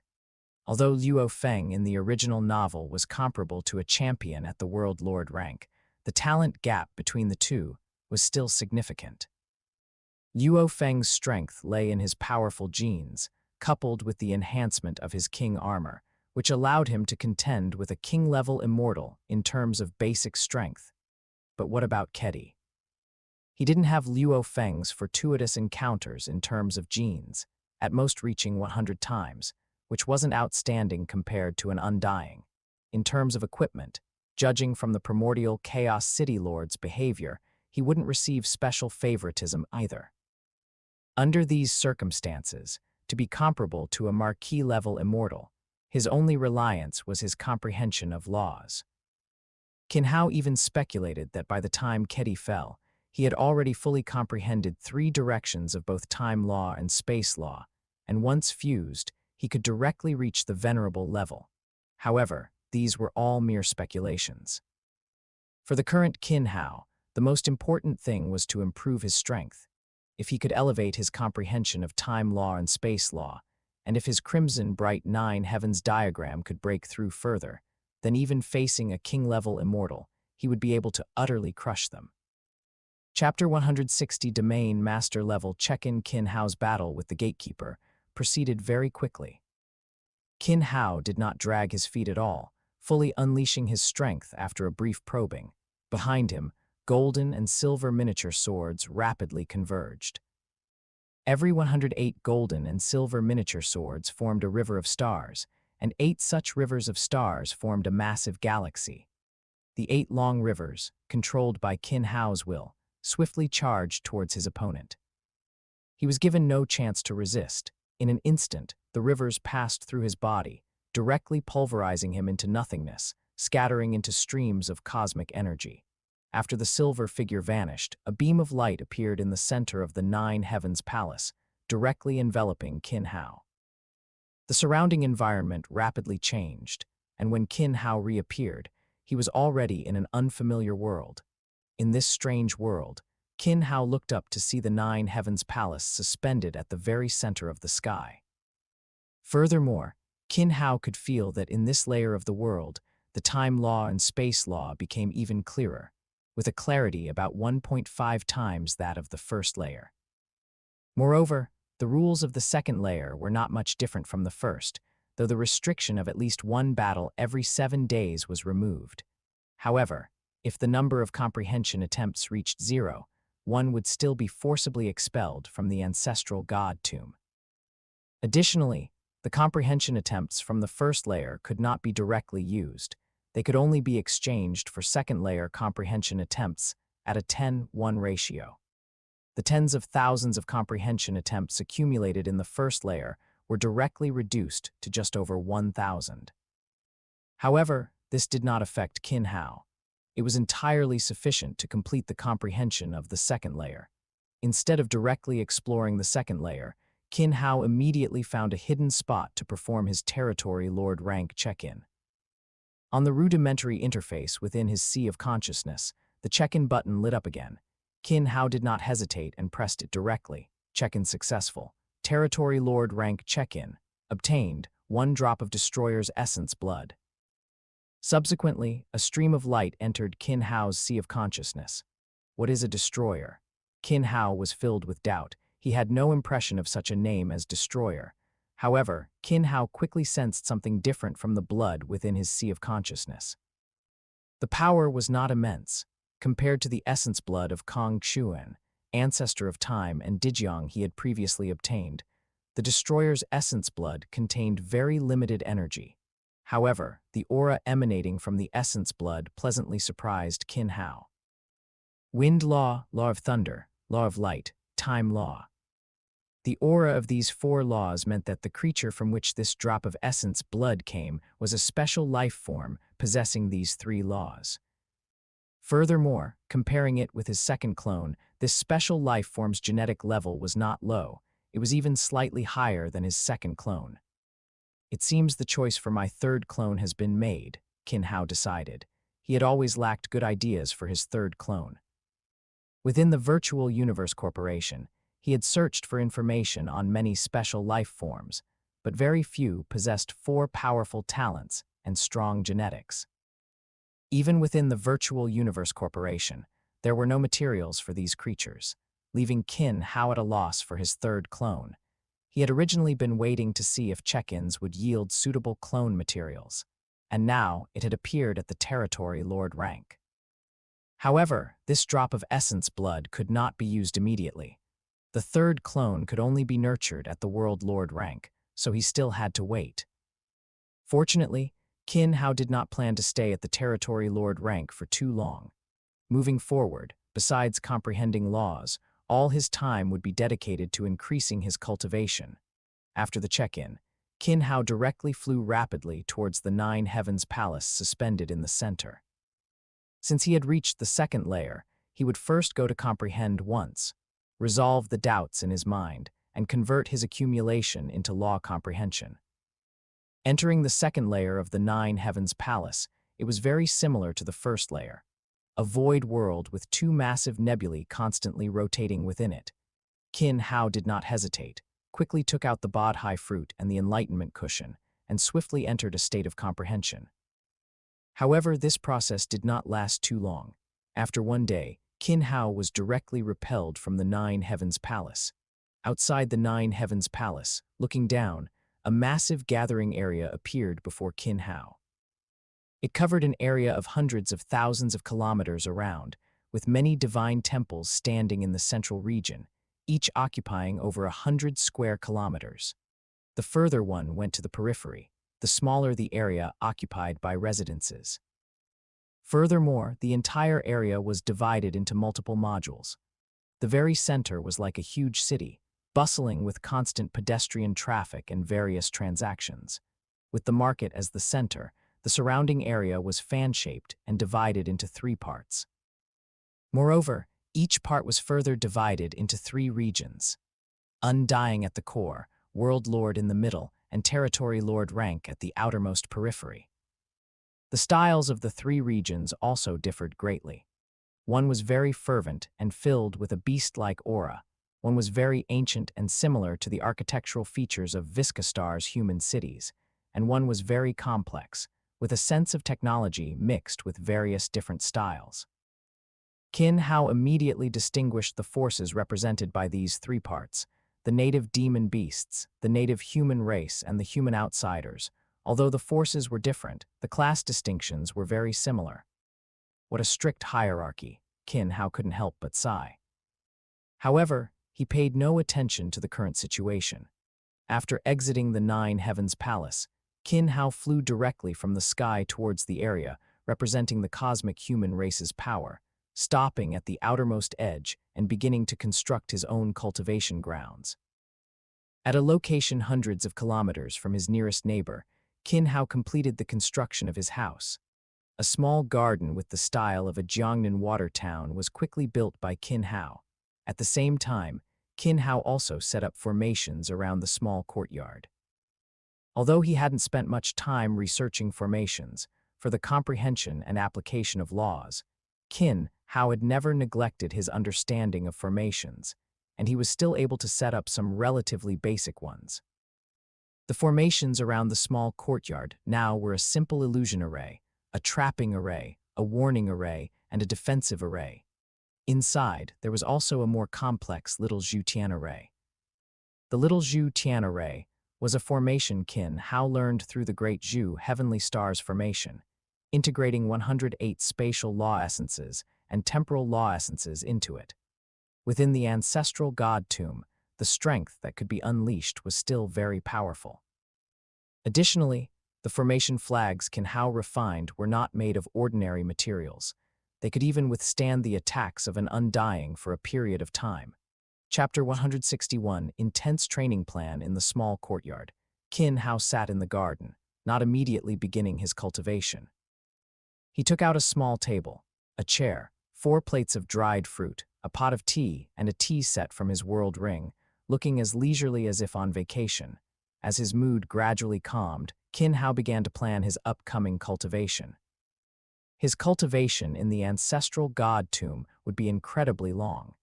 He might even spend thousands or tens of thousands of years there. After all, the profundity of the time law and space law meant that even Qin Hao was unsure when he would reach the limit, fully comprehending all 3 directions of the time law and space law. Furthermore, in addition to comprehending the laws to break through to World Lord rank, he also needed to accelerate his cultivation of the Crimson Bright Nine Heavens diagram, and at the same time, accelerate his breakthrough in the visualization method. Each item would consume a large amount of time and energy, but none could be delayed. The number of undying on this layer was already considerable. Those at World Lord rank were genius level, and even with Qin Hao, there were fewer than 10 at Territory Lord rank, each one a top-tier genius among the core members of various cosmic forces. Then, entering the 3rd layer was imaginable. Undying would certainly be the majority, World Lord rank a very small minority, and Territory Lord rank should basically not exist. Qin Hao was unsure how many people were on the 4th layer and above, but there should be some, though not exceptionally many. After all, on the 4th layer, one would have already fully comprehended one direction of either the time law or space law, with strength reaching king level. The higher one went, the fewer the numbers would be, and the elimination would be even more severe. He decided to temporarily slow down his law comprehension and first break through to World Lord rank. World Lord rank was the fastest stage for comprehending laws. After breaking through, the speed of time law and space law comprehension would be even faster. After breaking through to World Lord rank, he would accelerate his cultivation of the crimson bright nine heavens diagram. The amount of resources was completely sufficient to break through 2 layers, allowing his gene level to reach 1080 times, which would be entirely sufficient for self-preservation in the ancestral god tomb. The visualization method should also be able to make further breakthroughs at World Lord rank, and his strength would further skyrocket. If all went smoothly after leaving the ancestral god tomb, his strength would definitely be top tier among champions. While enjoying the scenery of the small courtyard, sipping tea and eating dried fruit, Qin Hao made a simple plan for his upcoming cultivation, prioritizing his training. Originally, the time was approaching for the Virtual Universe Corporation's qualification battle, but Qin Hao had already broken through to Territory Lord rank and did not need to participate in the Universe rank qualification battle. The next Territory Lord rank qualification battle was still some time away, so Qin Hao had plenty of time. In fact, Qin Hao might even break through to World Lord rank before the next qualification battle. However, Qin Hao was quite annoyed that before breaking through to Territory Lord rank, he had forgotten to challenge the Universe rank Primitive Tongshan Mountain, missing out on 100 million points. Now, he was still a bit short of being able to challenge the Territory Lord rank Primitive Tongshan Mountain. At the very least, his strength needed to be comparable to Heavenly Bridge's 15th layer, which Qin Hao was not far from. And it would be no problem before breaking through to World Lord rank. After a leisurely day, Qin Hao's figure directly disappeared from his spot, entering the Jianglan realm for deep seclusion. All 365 of his acupoints fully opened, continuously devouring cosmic energy, and his 3 great danshan within his body seemed to transform into a massive black hole, constantly drawing energy into his life core. At the same time, in Qin Hao's sea of consciousness, dreamlike enlightenment was also directly put into practice, with a portion of his mind entering an illusory world for deep comprehension. After entering Territory Lord rank, Qin Hao had become increasingly proficient in using dreamlike enlightenment. The improvement in law comprehension and strength made the illusory world more realistic, and his application of the 10 great laws became more skilled. Qin Hao entered a long period of cultivation, feeling his life core slowly change and transform, while dreamlike enlightenment continuously accumulated his comprehension of the time law and space law. Every so often, Qin Hao would also emerge from the Jianglan realm, using the environment of the ancestral god tomb to convert his accumulated comprehension of the time law and space law into law comprehension. Furthermore, he would enter the 9 Heavens Palace for comprehension and cultivation. Subscribe for more amazing novel audiobooks. Don't forget to like, comment, and share infinite novel audio. All of Qin Hao's time was meticulously scheduled. Almost every moment, Qin Hao's strength was rapidly improving. Shortly after Qin Hao entered deep cultivation, the Virtual Universe Corporation's Core Universe rank qualification battle also began. Qin Hao didn't participate in the qualification battle. Did something happen? I don't know. I heard he took on a mission and isn't in Wu Chen spacetime. Could it be that he can't enter the virtual universe during the mission? Then, isn't he going to lose his qualification as a primitive mystical region member? He must have already broken through to Territory Lord rank, otherwise it's impossible he'd miss the registration. But I haven't heard of his assignment to an external post. He probably broke through during the mission. What kind of mission would force Qin Hao to break through to Territory Lord rank to handle it? When the qualification battle began, Qin Hao's absence attracted considerable attention and speculation. After all, as the first-place winner of the new Genius battle and the new symbol of genius for the Virtual Universe Corporation, his qualification battle drew a lot of attention. I wonder what Qin Hao encountered. Luo Feng didn't see Qin Hao's figure and felt a bit worried. All right, Qin Hao doesn't need you to worry about him, Babata said from the side. His law comprehension at universe rank is already so high, and his life-saving methods are so strong. Ordinary people can't pose a threat to him at all. The qualification battle proceeded as scheduled, and Luo Feng and Balan successfully remained in the primitive mystical region based on their strength. After all, when they left the primal universe, they had already passed the Heavenly Bridge's 7th layer, and now they were not far from the 8th layer. Their strength among the universe rank members of the primitive mystical region was not weak. Compared to the two, among the members of this genius battle in the highest beginning mythical region, only Rong Jun retained his position, while the others were eliminated to the Heaven and Earth secret realm. And Hong and Thunder God, who were originally in the Heaven and Earth secret realm, directly charged into the highest beginning mythical region. After the qualification battle ended, the reason for Qin Hao's absence became known to everyone. He had actually broken through to Territory Lord rank. Everyone expressed great surprise, as there were still so many benefits at Universe rank, but at Territory Lord rank, one would be dispatched externally. In the virtual universe, within the primitive mystical region manor, Qin Hao's figure appeared in the reception hall. "Senior brother, may I ask what you need from me?" Qin Hao asked, looking at Venerable Guiyi in the reception hall. "I heard you broke through to Territory Lord rank. I came to ask if you encountered any trouble," Venerable Guiyi asked. "No danger. I was on a mission on Visaar Star and entered the Ancestral God Tomb. I just reached the 2nd layer, and my universe rank strength was insufficient, so I just broke through to Territory Lord rank. I should be staying there for a long time," Qin Hao explained his situation. Chapter 162, Assassination, Chapter 162. Assassination. After exiting the virtual universe, Qin Hao quickly re-entered a new training session. During his conversation with Venerable Guiyi, Qin Hao not only discussed his breakthrough, but also revealed his impending breakthrough to the World Lord rank. Venerable Guiyi was not surprised by this.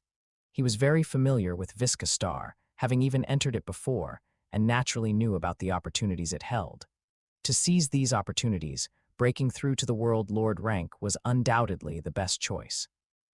Firstly, World Lords comprehend laws the fastest.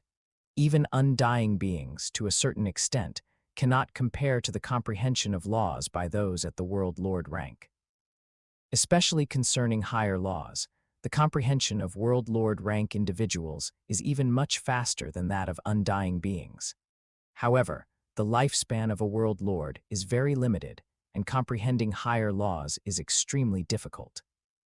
Without sufficient talent, it is almost impossible to achieve deep comprehension in the time law and space law.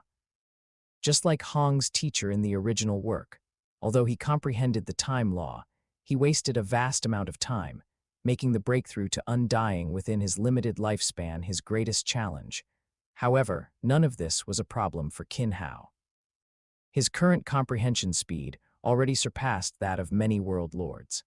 Coupled with his second clone's talent in time and space, Qin Hao was confident that he could quickly accumulate comprehension in the time law and space law. Furthermore, becoming a World Lord was a choice Qin Hao had to make for his own survival. Facing an undying being, even with strong law comprehension, it is difficult to survive. Moreover, the difference in law comprehension between each layer is very limited, making it hard to bridge the gap in strength through law comprehension alone. For Qin Hao, becoming a World Lord would be a new transformation.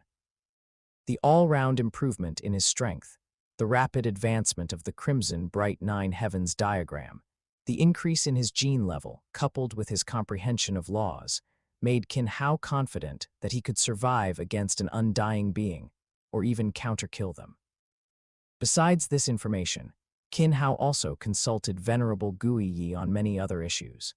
From secret technique cultivation to law comprehension and various other aspects, the guidance of a Venerable allowed Qin Hao to quickly grasp the key to law comprehension and rapidly improve his strength. As Qin Hao began to focus on improving his strength, His arrival also attracted the attention of many. The human race, being fellow outsiders, did not pay too much attention to Qin Hao's arrival. After all, every now and then, geniuses from various forces would enter the ancestral god tomb, seeking resources. However, human forces, especially those within the Virtual Universe Corporation's secret realm, were relatively more well-behaved. But this was only relative. Competition in cultivation was fine as long as it didn't threaten one's own interests. Once it affected one's interests, it became a matter of life and death. Nevertheless, under the bottleneck, many forces began to take action. Another newcomer among the outsiders, and his cultivation is only at the territory lord rank.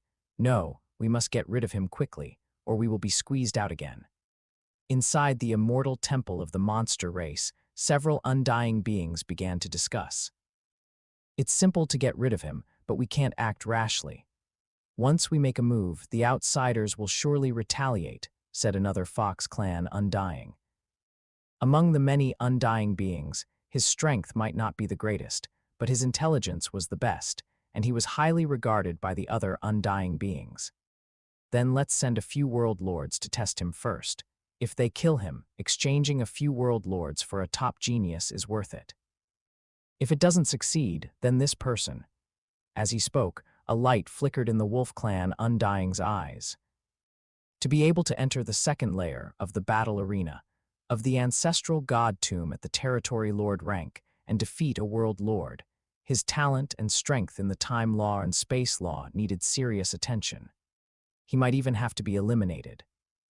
The indigenous monster race quickly put their plan into action.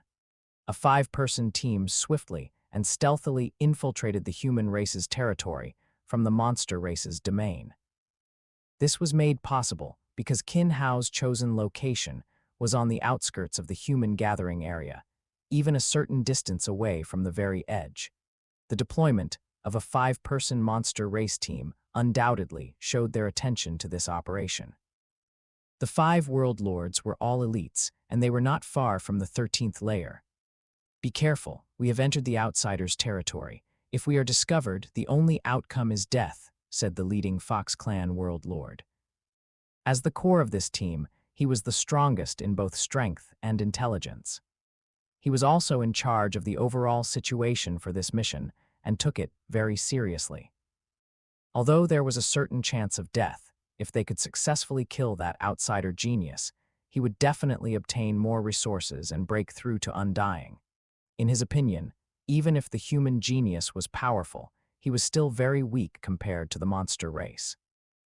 Moreover, he was only a territory lord. As long as they handled it carefully, killing him would be a piece of cake. Now, the most important thing was not to kill the target, but to leave the outsider's territory after completing the mission. Looking at his fellow clansmen beside him, he gradually started to scheme. Although they were all monster race, the power distribution within the monster race was very chaotic. Competition and clashes between various races were not uncommon. Although they banded together under strong pressure, internally, it was still survival of the fittest. The weak would only be ruled and become subordinates. When faced with profit, the monster race was even more brutal towards its own kind than towards outsiders. Without any major incidents, they entered the outsider human territory. The 5 monster race world lords quickly arrived outside Qin Hao's small courtyard. Looking at the peculiar small courtyard, the 5 monster race individuals had only cruel smiles on their faces. Such a small courtyard in their eyes had no defenses whatsoever. It would only take an instant to turn the courtyard into dust.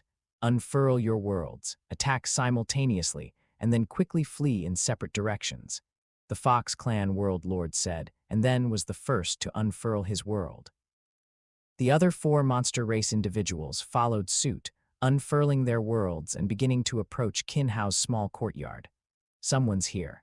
Qin Hao opened his eyes from his cultivation and looked outside the courtyard. The figures of the 5 monster race individuals were clearly visible to him. It's the indigenous monster race, and they've directly unfurled their worlds. They're convinced they've got me, but they're thinking a bit too simply.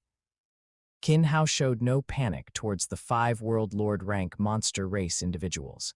He lightly stomped his left foot on the ground, and the surrounding formation was instantly activated. A mist quickly rose around, completely enveloping the small courtyard. And as the mist gradually grew thicker, the small courtyard disappeared from the sight of the 5 monster race world lords. The company event today left no time for writing. The next chapter will be out as soon as possible. Chapter 163, Formation. The appearance of the surrounding mist caught the 5 monster race members off guard. They each stopped, looking around. Ordinary mist had no effect on world lords, but the mist before them gave them a feeling of being lost. What exactly is this? How could mist appear? Where are we now? Prepare to retreat. Quickly get out of here. Why can't we go back? What kind of place is this? Who exactly is behind this? Does that territory lord have a strong guardian? The 5 monster race members gradually began to panic. The surrounding mist not only made them lose their direction, but they also gradually couldn't sense the presence of their companions. Even retreating backward, they could no longer leave. It was important to note that when they entered the mist, they were only tens of meters away from the small courtyard. However, they had flown forward for tens of thousands of miles without entering the small courtyard, and after retreating for tens of thousands of kilometers, they still hadn't exited the mist's area. This was absolutely not a method a territory lord rank could possess, nor was it something a world lord rank could achieve. As world lords, although their strength and talent were not top-notch, they had seen many geniuses. None of them could trap people so easily, and what's more, the one currently trapping them might be a territory lord. Qin Hao looked at the 5 monster race world lords within the formation, his expression unwavering. Although it was his first time using a formation in battle, the power and wonder of the formation immersed him in its operation. He constantly adjusted the formation's operation, while also continuously sensing the changes in the laws within the formation. The formation, centered around the lesser heavenly cycle formation, constantly communicated with the time law and space law in the void, using their changes to influence the 5 monster race members at the center of the formation. The lesser heavenly cycle formation itself combined the functions of trapping, killing, and defending enemies. Coupled with Qin Hao's many formations, such as the soul-confusing formation, this current formation could even withstand an undying for a while, fully capable of holding out until the central undying discovered and arrived to rescue them. Let's have a good play with them, and also test the power of the formation and familiarize myself with its operation. With that, Qin Hao began to mobilize the power of the formation. As the soul-confusing formation operated, the offensive capabilities of the lesser heavenly cycle formation began to be put into practice. In the void, stars began to appear. These stars were not illusory existences. Each one was refined from extremely precious materials, and inscribed with many patterns of time and space laws. These stars were replicas made by Qin Hao, imitating a heavy treasure left by the Source Star King. Although their power was much weaker, under the blessing of the formation, the weight of each star far exceeded that of a planet. Coupled with the formation and the blessing of laws, each simple attack was enough to injure a world lord.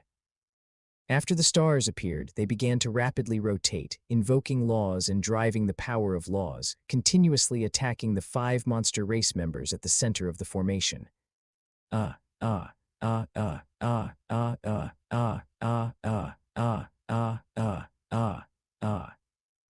screams of the 5 monster race members continuously echoed.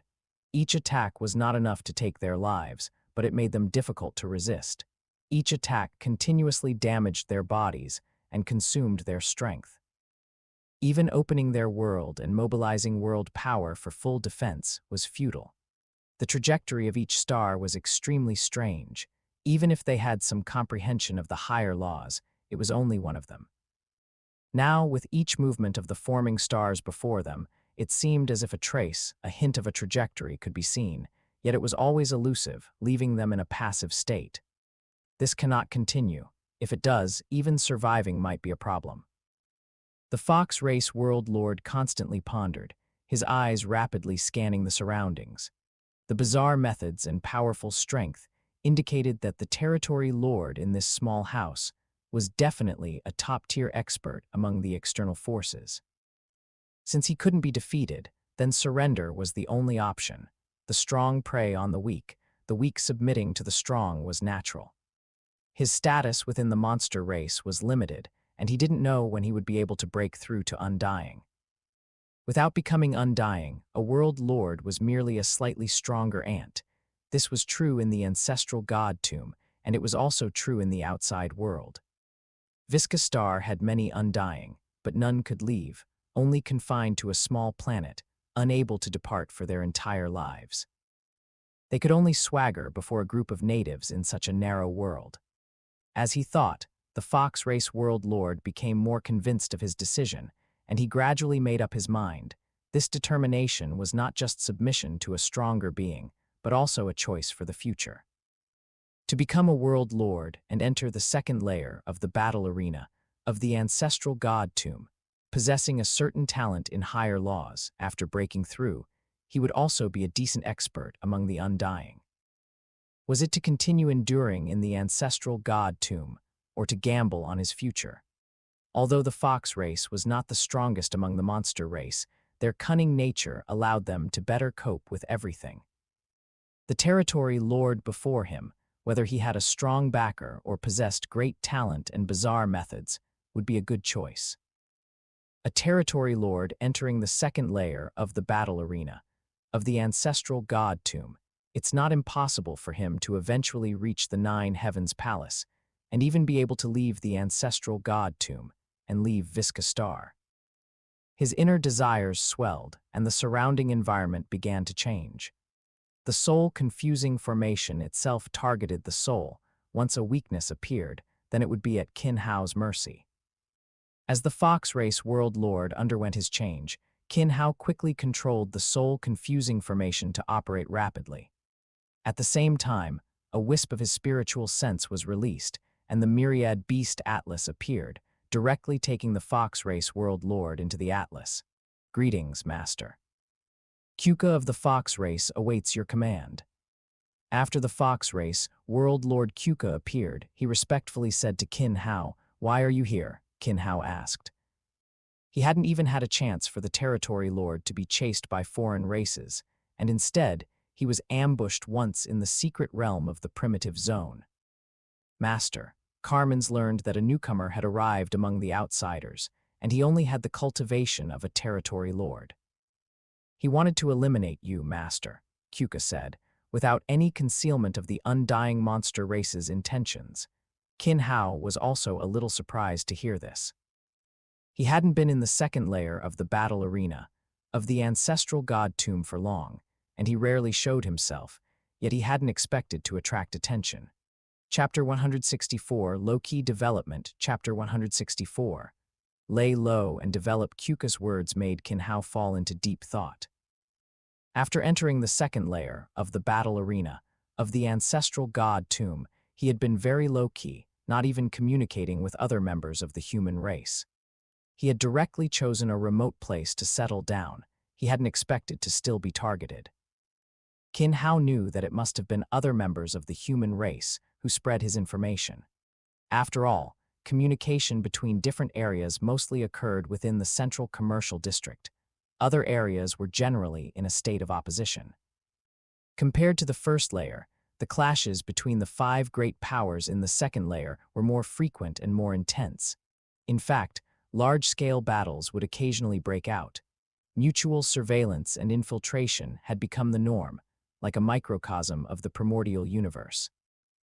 However, in the ancestral god tomb, this microcosm was relatively small and simpler. But the methods used were by no means simple. However, facing such a situation, even Qin Hao currently had no effective solutions. If he had the strength of a world lord at the peak, Qin Hao wouldn't fear anyone. With his powerful strength, comprehension of laws, and some secret techniques, Qin Hao was confident he could contend with an undying. But now, his basic strength as a domain lord was too low. While he could handle a world lord at the peak, against an undying, he could only protect himself and flee. Next, I need to develop in a low-key manner for a period, Qin Hao quickly decided in his heart. This wasn't contrary to his previous plan, it just meant this current location was no longer suitable. He couldn't even appear in the human race's current gathering areas, and he had to change his appearance and aura, completely hiding himself. After making his decision, Qin Hao didn't hesitate.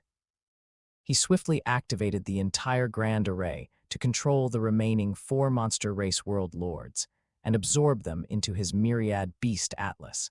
After completely subduing the 5 monster race members, Qin Hao directly packed up everything in his small courtyard. His figure and aura transformed, and he had now become an ordinary human race world lord. After completing the transformation, Qin Hao quickly hid himself within the Jianglan realm. After Qin Hao disappeared, Kyuka and the 5 monster race members began to act. World power was fully unleashed, and the colossal collision of power directly pulverized the original location of Qin Hao's small courtyard, leaving a massive crater in its place. The enormous sound quickly spread. In the distant human race gathering area, a team of world lords swiftly flew out from the gathering area, approaching the source of the sound. After completing their attack, Kyuka and the 5 began to scatter and flee rapidly. When the human race team arrived, all they saw were scattered debris and the huge crater on the ground. "It's those little brats from the monster race," the leading human race world lord said hatefully. The surrounding aura was very familiar to them, the monster race's aura, which confirmed the culprits of this incident. "Captain, what should we do next? It seems one of our human race's core members from the 5 great powers was attacked. Now that a core member has fallen, it will surely attract attention. What can we do? Go chase them immediately. Mobilize forces, split into 5 groups to pursue them. We must capture them all." The captain quickly made his decision. Since the monster race had attacked, they absolutely couldn't be let off. Furthermore, this particular area was under his team's responsibility, and such a situation meant he would also be held accountable. However, it was more for his own mission and status. After all, even geniuses and core members of various factions weren't that important to the entire human race faction, or even most factions. The genius battle, held every 5,000 years, produced 100 survivors out of 1,000 participants each time, almost all of whom could become world lords. In 10,000 years, that's 200. A world lord can live for tens of millions of years, so in one world lord's lifetime, there would be 200,000 such geniuses. Moreover, there were countless other geniuses who joined through various channels, far exceeding this number. Within the human race faction, such geniuses were innumerable.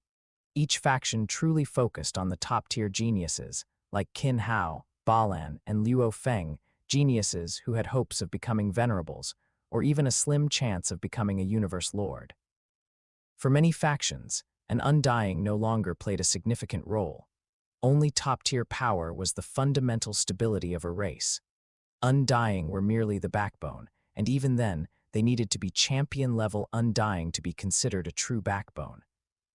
The standard for admission into the human race's leading great alliance was also starting from champion level. The surrounding human race world lord patrol teams were quickly mobilized, chasing in the directions Kyuka and the 5 others had fled. After Kyuka and the 5 left, they also began to flee rapidly, moving quickly towards the monster race's territory. They were also well aware that the pursuers behind them wouldn't give them a moment's respite. If they stopped for even a minute, they might directly perish. Qin Hao paid no attention to their chase. The Jianglan realm had already transformed into a speck of dust, hidden away. Qin Hao was also inside the Jianglan realm, continuing his cultivation. His domain lord cultivation was growing rapidly under the continuous absorption of cosmic energy. Mountains of universe crystals were quickly being converted into the purest energy, which Qin Hao continuously and rapidly devoured. These universe crystals, let alone helping a domain lord break through to world lord, would be completely sufficient for a world lord to break through from the first stage to the peak over 100 times. However, for Qin Hao, this energy might only be just enough for him to break through to world lord.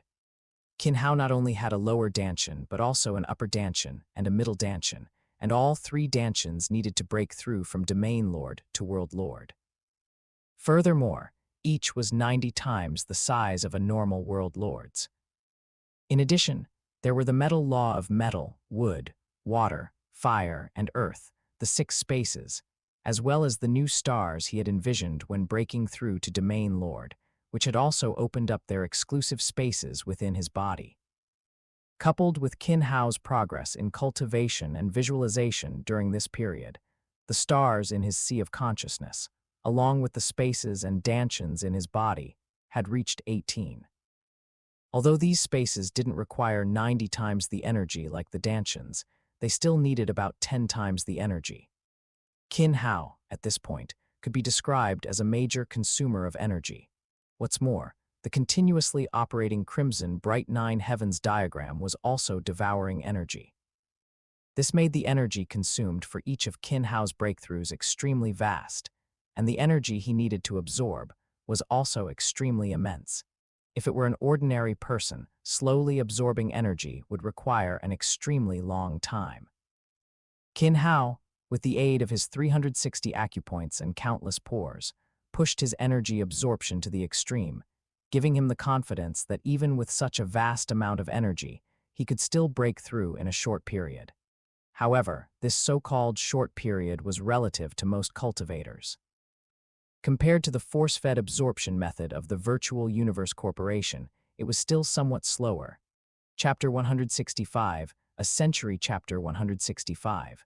100 years inside the Jianglan realm, time passed extremely quickly. In the blink of an eye, 100 years had gone by, and 10 years had passed in the outside world. Over these 100 years, the mountain of universe crystal beside Qin Hao was almost completely depleted. Qin Hao's cultivation had also broken through to the 9th rank Domain Lord, with surging power within him, ready to directly break through to the World Lord rank at any moment. However, Qin Hao did not immediately choose to break through to the World Lord rank. After 100 years of cultivation, even Qin Hao felt a bit tired. Regarding the improvement in cultivation, whether at the planetary level or universe rank, Qin Hao had never deliberately accelerated his cultivation progress. But in the past 100 years, Qin Hao experienced a rapid increase in cultivation. Moreover, during his cultivation, Qin Hao was not only devouring energy and improving his cultivation, but also constantly sensing the changes in his body, perceiving the changes brought by the universal laws through the process of cultivation advancement. Behind every cultivation system is the manifestation of the entire universe, world system, laws, and other aspects. The cultivation process of the primordial universe, from an apprentice who comes into contact with cosmic energy to the universe strongest who eventually evolves a mini-universe, is undoubtedly a process of cosmic change. In this process, whether it is planet, star, universe, domain lord, world lord, undying, venerable, or universe lord, all are part of the evolution. It is also a manifestation of the primordial universe's life laws, a part of the entire world's laws. After all, even the path after true God is a process of cosmic and law transformation. Improving cultivation is not a mentally taxing process. For Qin Hao, it is more like a mechanized process of transforming energy. Observing each change in cultivation and body, however, is a mentally taxing process. It requires extremely meticulous observation and complete control over the body. In 100 years, Qin Hao had also completed 100 times his explosive power and even made good progress in the cultivation of his divine body. Furthermore, Qin Hao's cultivation in the visualization method also greatly improved. The stars in his sea of consciousness had reached 36, not including the 3 stars that had already merged into his 3 Danshans. However, after the 3 stars merged into his life core, Qin Hao once again visualized new Sun Star, Taiyan Star, and Ziwei Star, and established connections with the original 3 stars. As the 36 stars were perfected, Qin Hao also newly opened up many spaces within his body, each corresponding to these stars. However, apart from wind, lightning, light, and time, no law seeds had formed within the other spaces. In 100 years, Qin Hao's improvement can be said to be immense. Even without dedicating much time to time law and space law, he had accumulated a good amount, improving upon his previous foundation. Let's go out of the Jianglan realm and take a look. 10 years have passed, so things should have settled down, and with my current appearance and aura, no one would think I am that domain lord from back then. Qin Hao quickly made a decision. After all, there was a difference between being inside the Jianglan realm and outside. Although the Jianglan realm was not small, there was only one person, making it difficult to fully relax. Extending his consciousness from the Jianglan realm, there was no one within 100 miles, nor was anyone else paying attention. Qin Hao emerged from the Jianglan realm and quickly disappeared from his original spot. His first goal was very clear: the Nine Heavens Palace. After 10 years without comprehending in the Nine Heavens Palace, the doubts in Qin Hao's mind still needed to be resolved immediately. He quickly flew towards the Nine Heavens Palace and skillfully entered it. He immediately took out the Bodhi fruit and enlightenment cushion, quickly entering a state of comprehension. 10 days later, Qin Hao emerged from the Nine Heavens Palace. The second layer of the battle arena, of the ancestral god tomb, was already equivalent to the fifth picture of the universe chaos tablet. The content was extremely profound, and even Qin Hao couldn't help but lament the abstruse nature of time law and space law. However, it was only relative to before. According to the current situation, the third layer is equivalent to the sixth picture, and the fourth to ninth layers are equivalent to the seventh picture. The difficulty further on is beyond imagination. This is the path of time law and space law, where the later stages are so difficult that a group of venerables find them insurmountable. If Qin Hao only comprehended one of them, the difficulty for him would be far less than it is now. Cultivating both time and space simultaneously versus leaning towards one is two different paths, with vastly different requirements for talent. Just like Balan in the original work compared to the current Balan, the progress difference is significant. Without sufficient talent, cultivating both time and space will only lead one into a quagmire, making it difficult to escape. This comprehension significantly advanced Qin Hao's understanding of time law and space law, but complete comprehension still required a vast amount of time. However, this state would soon improve. Once he entered the World Lord rank, his cultivation speed would greatly increase.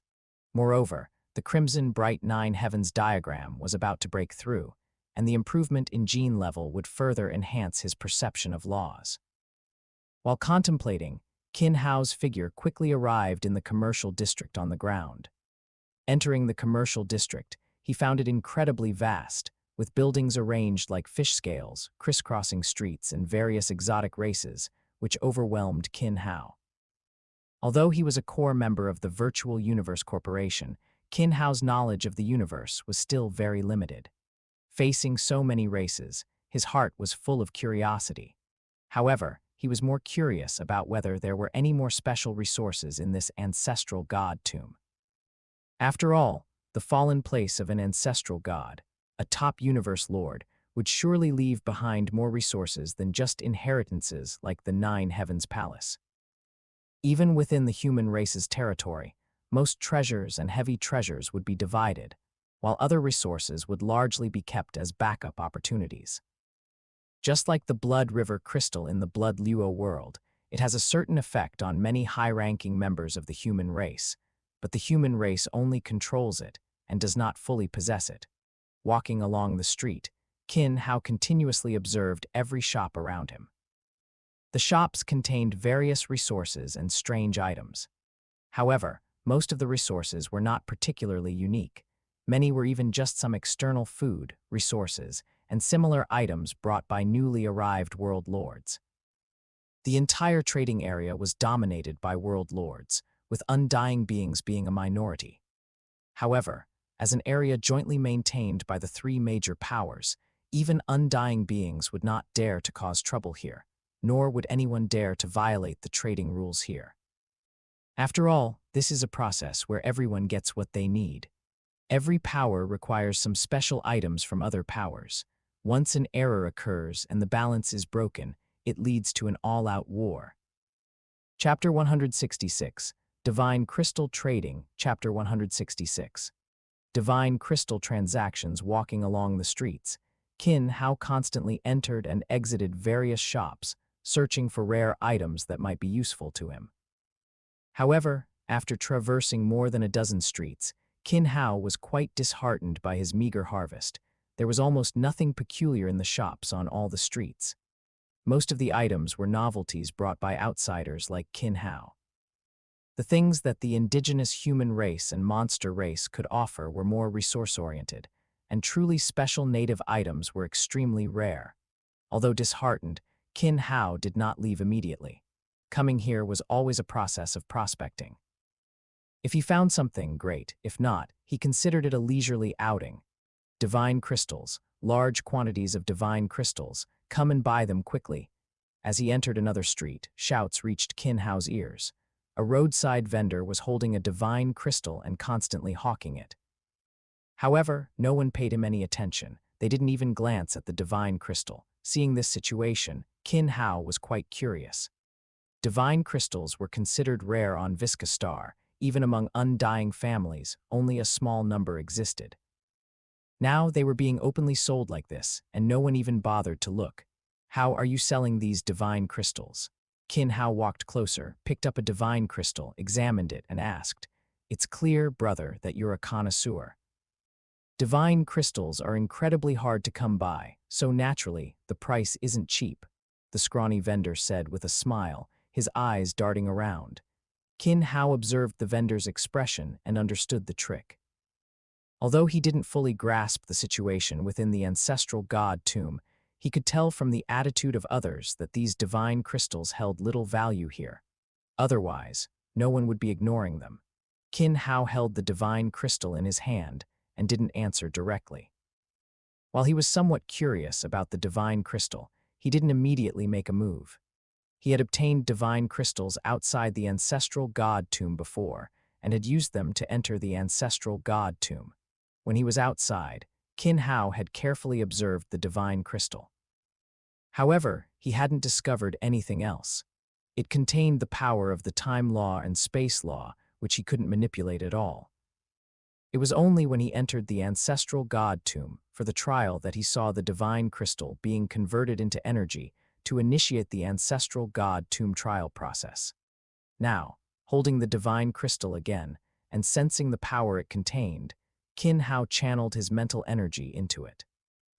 This time, the power seemed less stable than outside. He could already manipulate a trace of its energy. Sensing the change, Qin Hao calmly put down the divine crystal, choosing not to buy it immediately. "Brother, why did you put it down?" A divine crystal is hard to come by, a rare treasure that even the undying cherish, the vendor continued, his tone showing some urgency. "If it's something even the undying cherish, why don't you offer it to an undying and gain some resources?" Qin Hao asked. Although the ancestral god tomb was vast, conditions were not good, and resources were very limited. More resources depended on new trial takers entering from the outside. "Isn't it because I don't have the connections?" The vendor continued sheepishly, his voice lacking much confidence. "Is it that you don't have connections, or that no one wants them?" Qin Hao said bluntly, showing no mercy. From the vendors' and others' reactions, Qin Hao knew that divine crystals had no real use in the ancestral god tomb, and few people even paid attention to them. Few even bothered to collect them. The vendor in front of him was just trying to trick newcomers like Qin Hao. After all, new arrivals had just come in, and a large part of their impression of divine crystals was still based on their extreme rarity outside. However, this business was also difficult to conduct, as this was the second layer of the battle arena. The number of people on the first layer of the battle arena was not small, and they also had some understanding of divine crystals. The good thing was that the first layer of the battle arena was relatively chaotic, mostly world lords and sector lords, so information was still relatively scarce.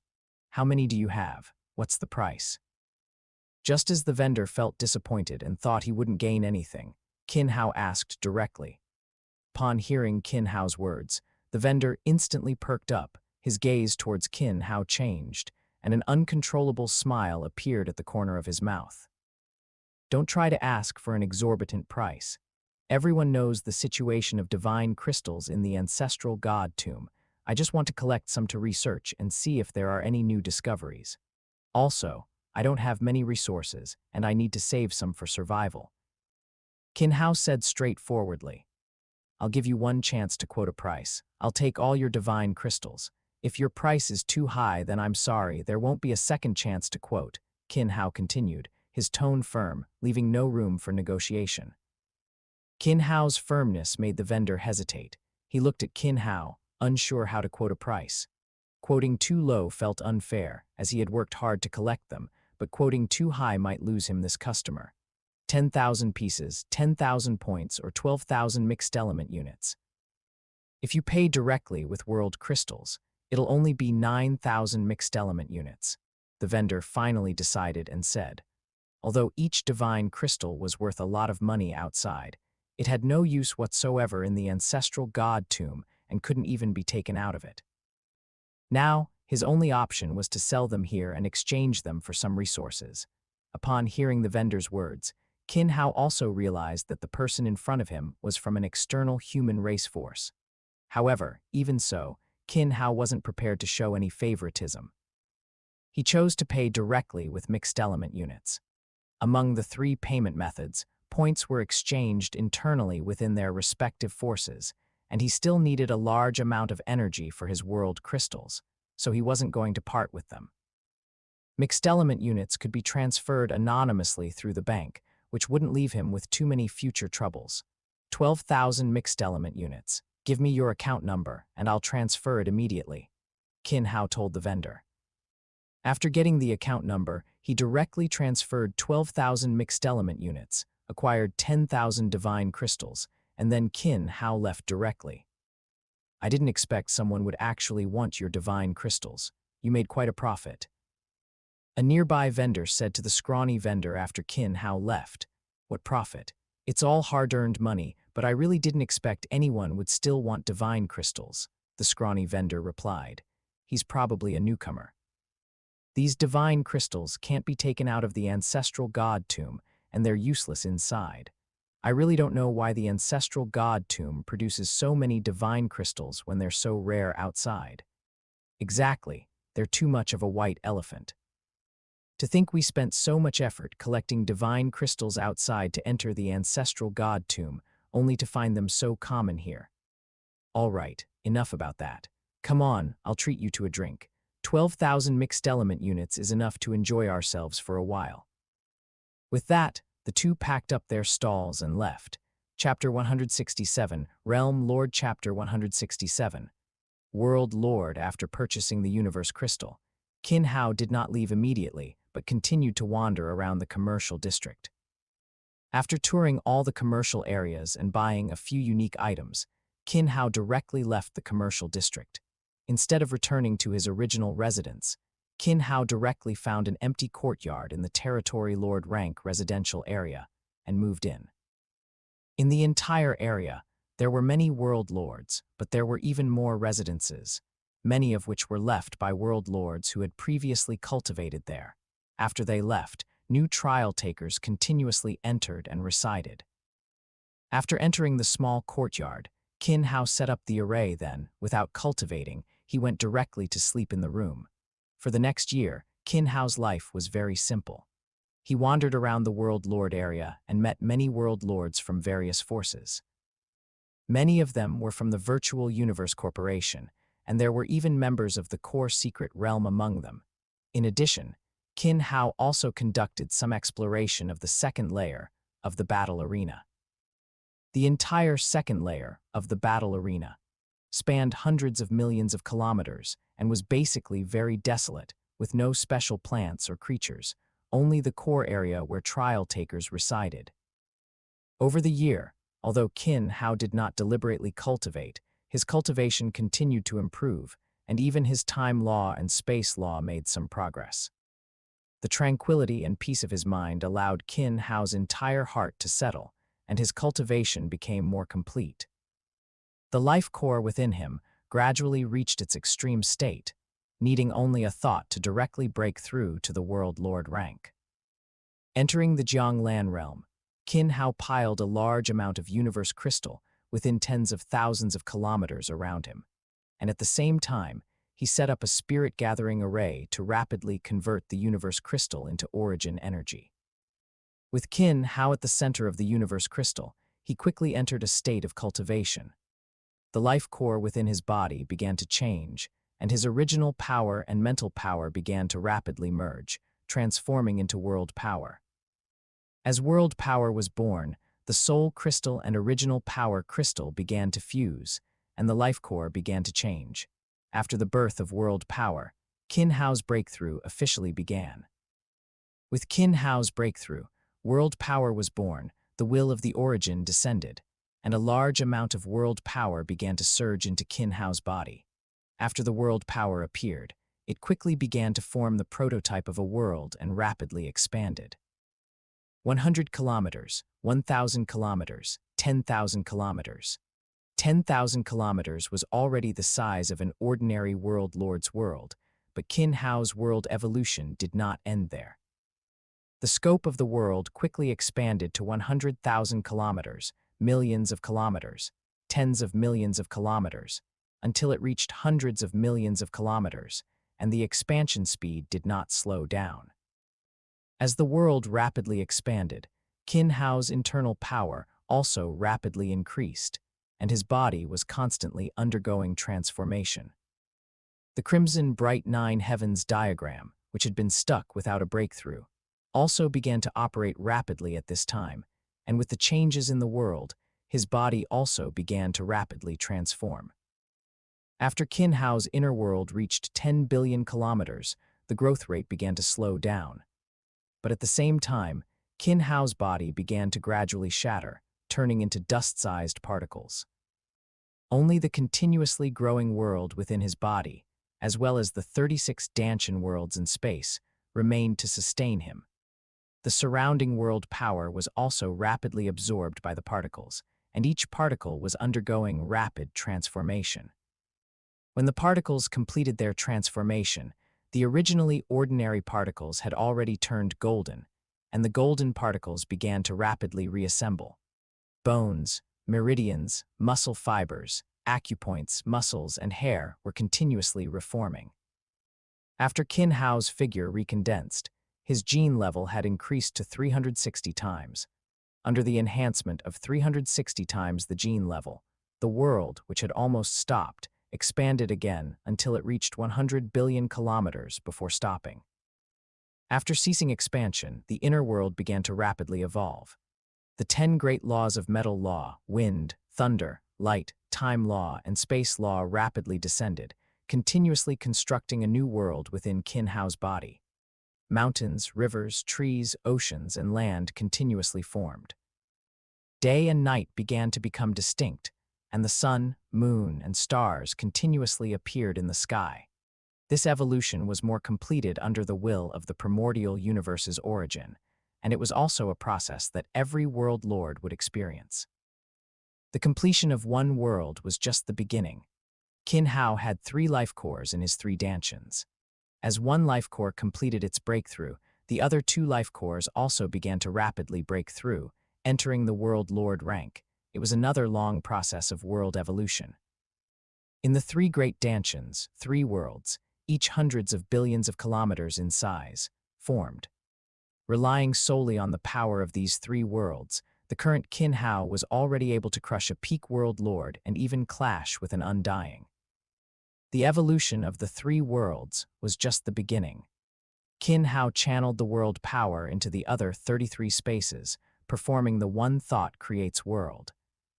Subscribe for more amazing novel audiobooks. Don't forget to like, comment, and share. Infinite novel audio. One world after another began to evolve. This time, the world's evolution was no longer dominated by the primordial universe, but by Qin Hao performing the secret technique. After the secret technique was performed, space gradually began to change, world power began to brew within, a world prototype was born, and gradually became a small world. the small world quickly absorbed world power and began to expand. Soon, a world of 1,000,000 kilometers formed, and Qin Hao also stopped performing the secret technique. There were still 32 worlds that needed to be opened up, and 1,000,000 kilometers was already the current limit that his other acupoints could bear. With the continuous formation of worlds, Qin Hao's 33 spaces within his body transformed into 33 worlds, each 1,000,000 kilometers in size. With 3 gigantic worlds and 33 worlds of 1,000,000 kilometers each, Qin Hao's power surged again, and his physical strength rapidly increased. 36 worlds, such a method is achievable. When all the acupoints in my body are opened and my comprehension of laws is improved, I will be able to save my life even under a venerable, Qin Hao thought to himself. Saving one's life under a venerable was the limit for a world lord rank. After all, the difference between the two was too great, not only in terms of power but also in terms of laws. The enhancement brought by fully comprehending a higher laws far exceeded that of a lower law. In the ancestral god tomb, I now have the means of self-preservation, and the efficiency of law comprehension has also greatly accelerated. Qin Hao's mind stirred, and his consciousness entered the land of origin, quickly entering a state of law comprehension. Since gaining law recognition at the universe rank, Qin Hao had entered the land of origin multiple times, but each time was very limited, and although his comprehension speed was fast, it was only relative to others. Now, on the original foundation, it has increased by at least several hundred times, even thousands of times. Comprehending laws is as simple as eating and drinking. Even though time law and space law are relatively difficult, they now exceed the speed at which a territory lord rank comprehends lower law. With such a comprehension speed, time law and space law have also become much simpler. It shouldn't take long before I can enter the third layer of the battle arena. Chapter 168, Rapidly Improving Understanding of the Laws as an Extremely Important Cultivation Stage. A world lord can rely on world power to enter the origin of laws and quickly comprehend them, hundreds or even thousands of times faster than the domain lord stage. The improvement Qin Hao gained from this breakthrough was even greater. His genetic level had already reached 90 times, and with this breakthrough, it reached 360 times, a significant increase. Now, Qin Hao's sensitivity to laws has increased by thousands of times. He can clearly perceive the surrounding time law and space law and feels like he can enter a state of enlightenment at any moment. I can enter the third layer of the Jianglan realm now. With 1,000 times time acceleration, my cultivation speed will further improve. Qin Hao released his world power, and the third layer of the Jianglan realm opened. After entering the third layer of the Jianglan realm, Qin Hao felt the changes in the entire world and immediately entered a new state of comprehension. This comprehension was not about the cultivation of laws, but about the understanding of his inner world. With 3 great Danshan worlds and 33 small worlds, Qin Hao gained considerable insights into the evolution of a world. Whether it was breaking through to World Lord or one thought creates world, both were processes of world evolution dominated by world power. In this process, the main role was actually in controlling the evolution of world power, while the individual's role in the evolution process was relatively small. This process was more like a program set by the primordial universe, providing energy and starting operation, with the World Lord only able to make small adjustments in the middle. Feeling the changes in the world, recalling the process of each world's evolution, and sensing the descent of the 10 great laws and the evolution of world power, Qin Hao quickly entered a state of enlightenment. The 5 elements laws, wind, thunder and light law, time law, and space law seemed to form threads in front of him. These threads were chaotic, yet formed an extremely dense network, constantly interweaving, forming different threads, and finally forming a strange unity, evolving into a complete world. World power is essentially a combination of primal energy and mental energy, a unity of spiritual energy and cosmic energy. It can be said to be a very unique power throughout the entire cultivation process, 100 years passed in a flash. Qin Hao awoke from his comprehension. Although there was not much progress in laws, he gained a completely new understanding of the evolution of the world and the fusion and cooperation between laws. The World Lord rank is indeed the fastest cultivation process. Both the sensitivity to laws and the speed of comprehension are thousands of times faster. Next, I will fully devote myself to comprehending time law and space law, and my strength must quickly reach World Lord peak. After waking up from his world comprehension, Qin Hao quickly entered a new round of cultivation. Dreamlike enlightenment was directly performed. Qin Hao's soul transformed into 100,000 rays of light and entered the illusory world. After reaching World Lord, this illusory world also became more real. The operation of laws became more perfect, and even the laws became clearer. 100,000 years passed in the illusory world. Qin Hao's 100,000 soul rays quickly condensed, and a large amount of comprehension began to gather. His understanding of time law and space law deepened continuously, and he was completely immersed in organizing his comprehension. It seems I need to visit the Nine Heavens Palace again. After organizing his comprehension, Qin Hao felt his doubts about time law and space law increasing. He directly exited the Jiang land realm and headed straight for the Nine Heavens Palace. Upon entering the Nine Heavens Palace, Qin Hao immediately entered a state of comprehension. Under the blessings of the Bodhi fruit and the enlightenment cushion, Qin Hao's comprehension of time law and space law rapidly improved. 7 days passed. Qin Hao awoke from his comprehension, left the Nine Heavens Palace, returned to his residence, and entered a state of cultivation. 1,000 years passed in the Jianglan realm. Qin Hao had been cultivating for 1,000 years. During these 1,000 years, Qin Hao was constantly in intense cultivation. His comprehension of time law and space law rapidly improved. Almost every few decades, he would accumulate enough comprehension from the Jianglan realm, return to the ancestral god tomb to comprehend laws, and then go to the Nine Heavens Palace for enlightenment. 1,000 years in the Jianglan realm was 1 year in the outside world. Qin Hao did not waste a single minute, having entered the Nine Heavens Palace for comprehension dozens of times alone. His comprehension of time law and space law had also reached the limit of the second layer, equivalent to the comprehension of the fifth image of the Universe Chaos Tablet.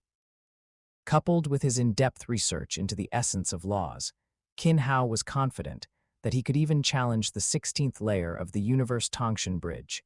In addition, Qin Hao's cultivation had also progressed from just entering the World Lord rank to World Lord rank 5. With full attack, he could even suppress or defeat an undying.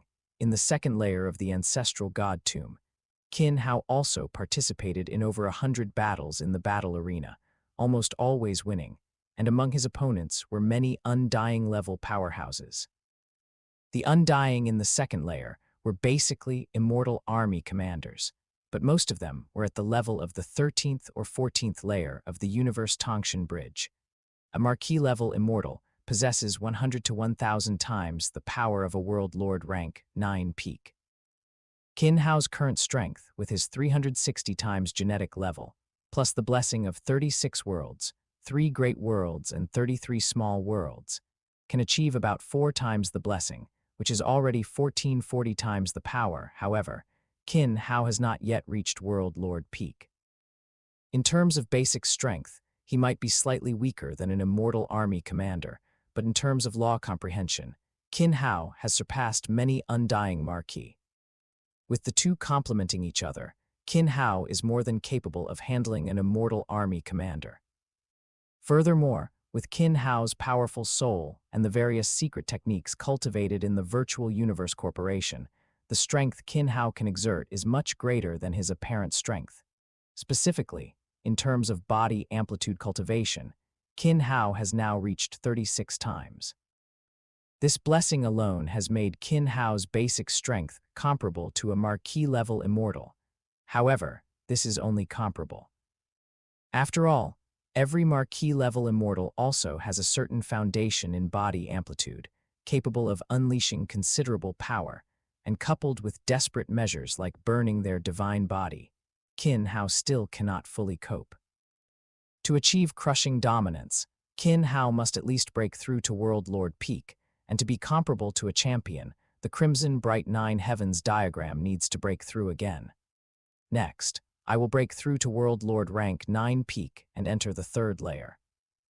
After clearly defining his own strength, Qin Hao decided to first break through to World Lord peak, reaching the current limit of his basic strength, and then fully dedicate himself to comprehending laws, cultivating the Crimson Bright Nine Heavens diagram, visualization method, and so on. 1,000 years in the Jianglan realm was only enough to complete the second layer of cultivation. The third layer will consume even more time.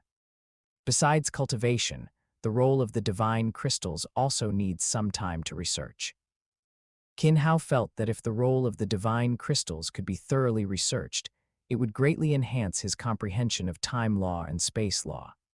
After all, as special items nurtured by the ancestral god tomb, their function would definitely not be that simple. Even a beast god could leave behind such immense wealth. The legacy of a top universe lord would certainly not be simple. Chapter 169, Third Floor, Chapter 169. The third layer for the next period, Qin Hao dedicated all his time to the battle arena. Although entering the third layer meant the number of comprehension opportunities gained from the second layer of the battle arena would shrink to 1/10. With Qin Hao's current strength, winning battles in the second layer was an extremely easy task. For 10 days, Qin Hao spent all his time in combat.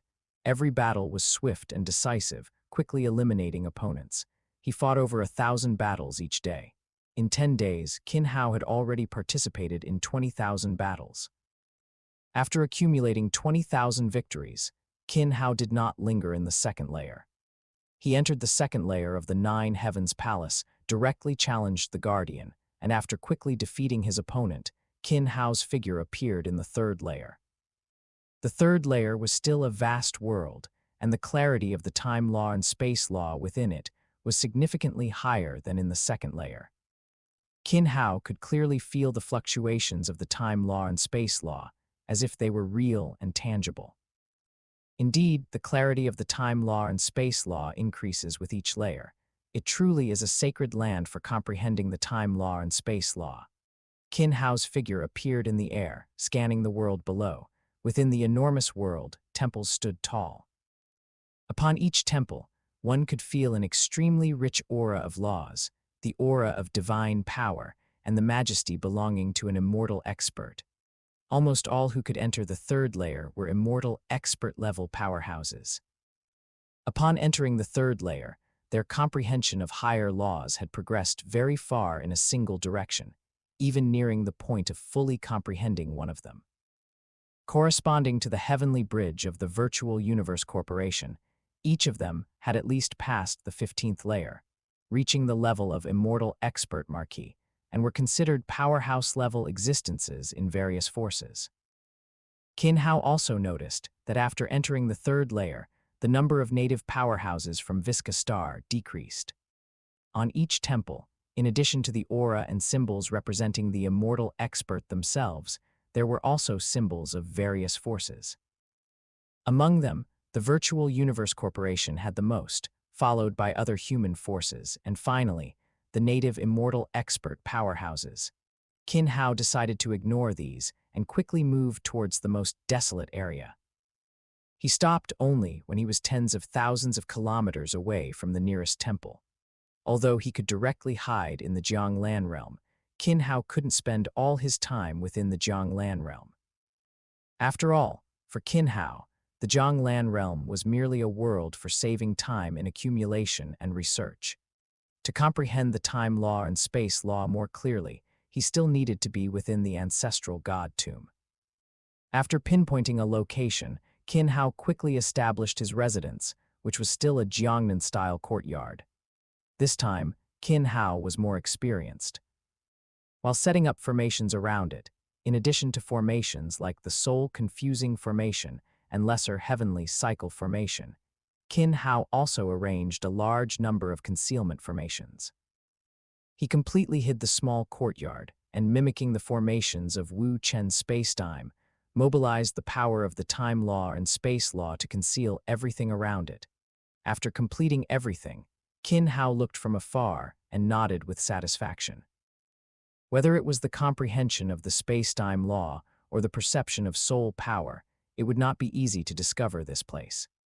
Qin Hao believed that even the top powerhouses of the third layer would need to spend some effort to find it.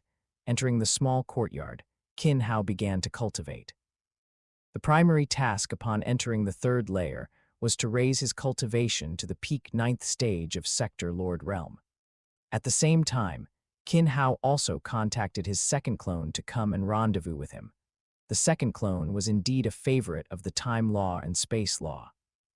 When Qin Hao entered the second layer, the second clone had already entered the third layer. To be able to grow so quickly without the enhancement of the Jianglan realm, the second clone's talent in the time law and space law made Qin Hao quite envious. This rendezvous was, on one hand, to accelerate the growth of the second clone, allowing the second clone to break through to World Lord in a short period. On the other hand, it was also to research the function of the divine crystal together with the second clone. A month passed with Qin Hao in intense cultivation, and the second clone successfully rendezvoused with Qin Hao. The two entered the Jianglan realm together, simultaneously increasing their cultivation and researching the divine crystal. Their comprehension of the time law and space law also progressed through continuous exchange. 1 year passed in the outside world, while 1,000 years passed within the Jianglan realm. In 1,000 years, Qin Hao had already reached the strength of the peak 9th stage of Sector Lord Realm, and the second clone had also broken through to World Lord rank. At the same time, their research on the divine crystal had also made significant progress. This divine crystal is truly peculiar. The condensation of the time law and space law's power is remarkably similar to the Blood River crystal, but the difficulty of its application far exceeds imagination. Indeed, I didn't expect the divine crystal could actually enhance the gene level and accelerate the comprehension of the time law and space law. It requires a considerable comprehension of both the time law and space law, as well as a venerable level will. Qin Hao and the second clone communicated within the Jianglan realm. Although they were the same person, such a conversation was very peculiar. However, Qin Hao's clones were more akin to the legendary three corpses, possessing their own will. Although they were governed by the main body, they were also independent existences, a very unique form of being. During 1,000 years of research, the two made multiple attempts with the divine crystal, trying various methods. They even learned a lot of related research knowledge and secret techniques in the virtual universe. Finally, by chance, they discovered that by simultaneously activating the divine crystal with the power of the time law and space law, they could draw upon a trace of the divine crystal's power. However, to fuse with the divine crystal, a powerful will was still required, a venerable level will. And it was only after entering World Lord rank that Qin Hao's will barely reached the venerable level. This also greatly surprised Qin Hao, as he was originally still a bit short of a venerable level will.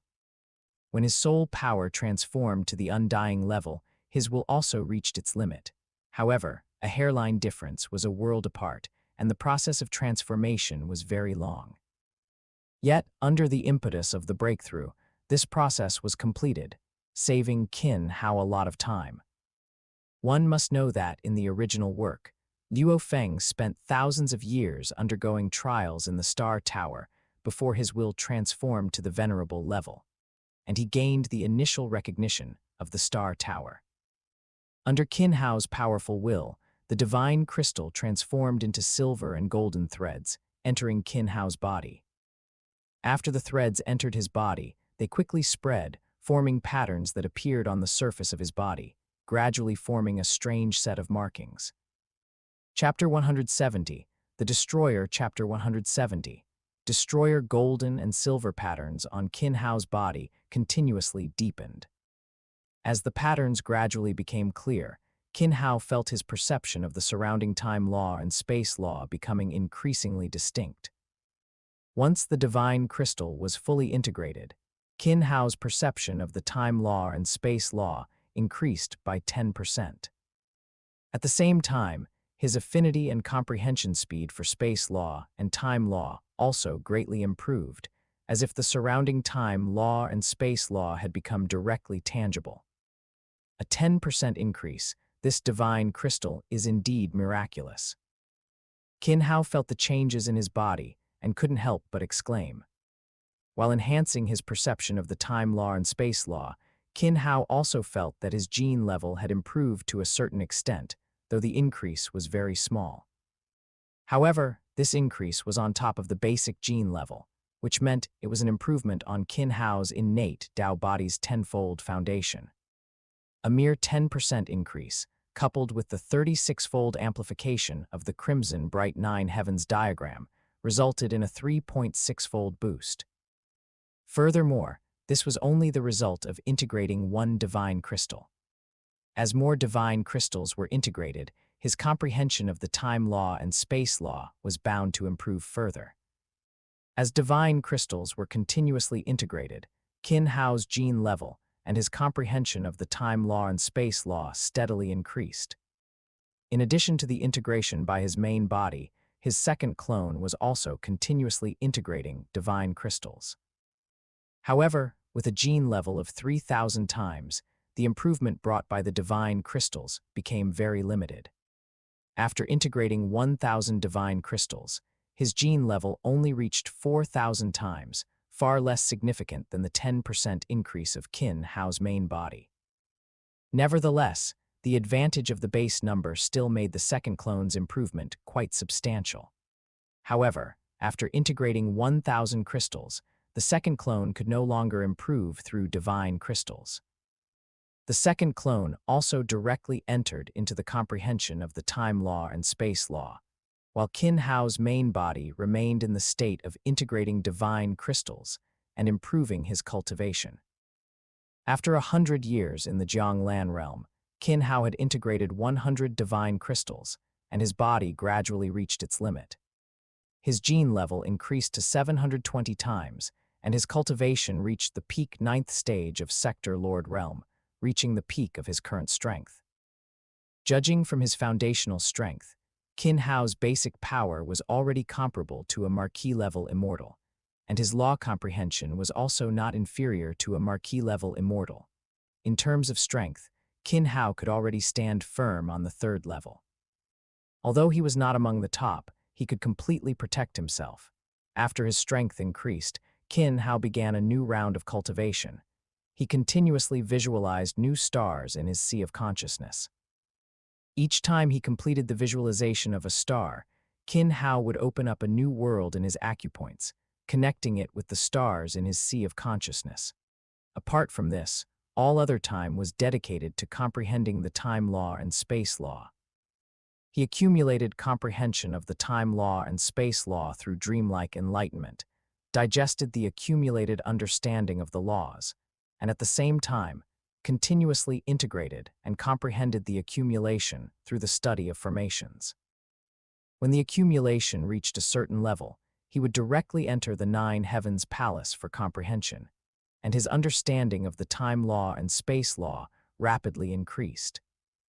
After 1,000 years passed in the Jianglan realm, Qin Hao's pure comprehension of the time law and space law had reached the level of the 16th stage of the Heavenly Bridge.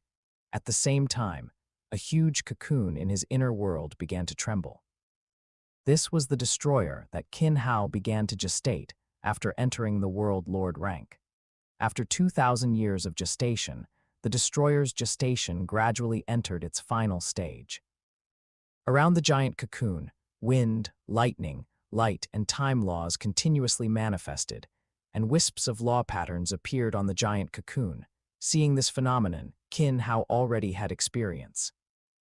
He sat cross-legged on the enlightenment cushion, holding a bodhi fruit, observing the laws around the giant cocoon and the complex patterns on it, and fell into an epiphany. The surrounding laws seemed to transform into threads, each thread continuously interweaving to form a huge net. As expected of a top-tier special life form, a darling of the wind, lightning, light, and time laws. The laws revealed during gestation alone are already so profound. Qin Hao kept thinking to himself, the profundity of the surrounding laws already making him feel somewhat strained. Currently, Qin Hao had already gained the acknowledgement of the origin laws in the wind, lightning, and light laws, and he had not gone far on the path of law comprehension, entering a state where law comprehension became increasingly difficult. However, becoming a world lord and the improvement in law comprehension reduced the difficulty of law comprehension, making Qin Hao's understanding of the wind, lightning, and light laws simpler. Now, he actually felt it was very obscure. In this short period, Qin Hao's wind, lightning, and light laws had greatly improved. However, the comprehension had been achieved, but it had not been fully digested. Qin Hao now was more like someone who had swallowed a date whole, remembering and comprehending the laws, but not yet fully digesting them and transforming them into his own wisdom and power. Law comprehension is a very interesting thing.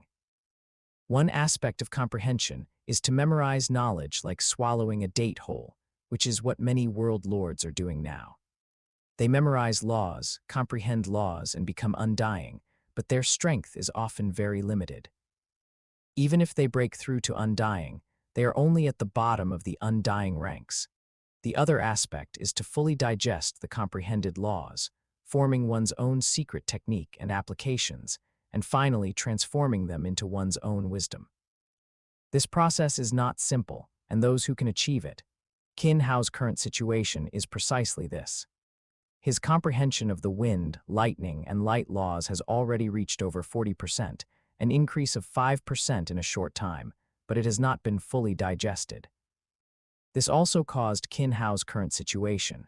Since it hasn't been fully digested, even if the subsequent knowledge is presented before him, he cannot comprehend it, stopping his perception. Qin Hao carefully observed the patterns on the giant cocoon, awaiting the birth of the destroyer. The trembling of the giant cocoon became more rapid.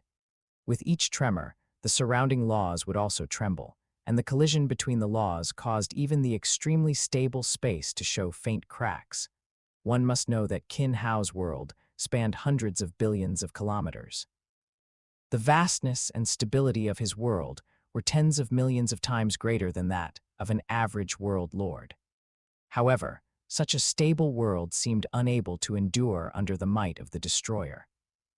As the laws of wind, lightning, light, and time rioted, they also began to be continuously devoured by the destroyer within the giant cocoon. The power of the laws, carrying the surrounding cosmic energy, rapidly melted into the giant cocoon. The life within the giant cocoon began to grow rapidly, and its aura continuously escalated: planetary level, astral rank, universe rank, territory lord rank, world lord rank. Its strength quickly reached the world lord rank, and its aura was so powerful that it was not inferior in the slightest to Qin Hao when he had just broken through to the world lord rank. Chapter 171, Perfect Genes. Chapter 171. Perfect gene inside his inner world. Qin Hao looked at the life incubating within the giant cocoon before him, his heart still filled with competitiveness. To possess such immense power right after conception, the gene level of this life was definitely stronger than he had imagined. Among Qin Hao's clones, the strongest in terms of genes was currently the second clone, a life conceived from the blood of Emperor Jiang and ancestor of time. Although limited by the primordial universe, it was still incredibly powerful, with talents in time and space laws that even surpassed its own gene level, as expected of a peak special life form in the primordial universe. To possess such immense strength right after birth, I wonder what heights it will reach in the future. Qin Hao's heart was filled with anticipation. With the third clone's gestation complete, the foundation for his future path was laid. He now had an extremely deep understanding of all 10 great laws. As long as he grew steadily, his path to becoming a universe lord and a universe strongest was now a smooth road. At the very least, reigning supreme in the universe sea was completely within his grasp. Back then, Yuan, relying on his comprehension of the 10 great laws, became the undisputed #1 in the universe sea.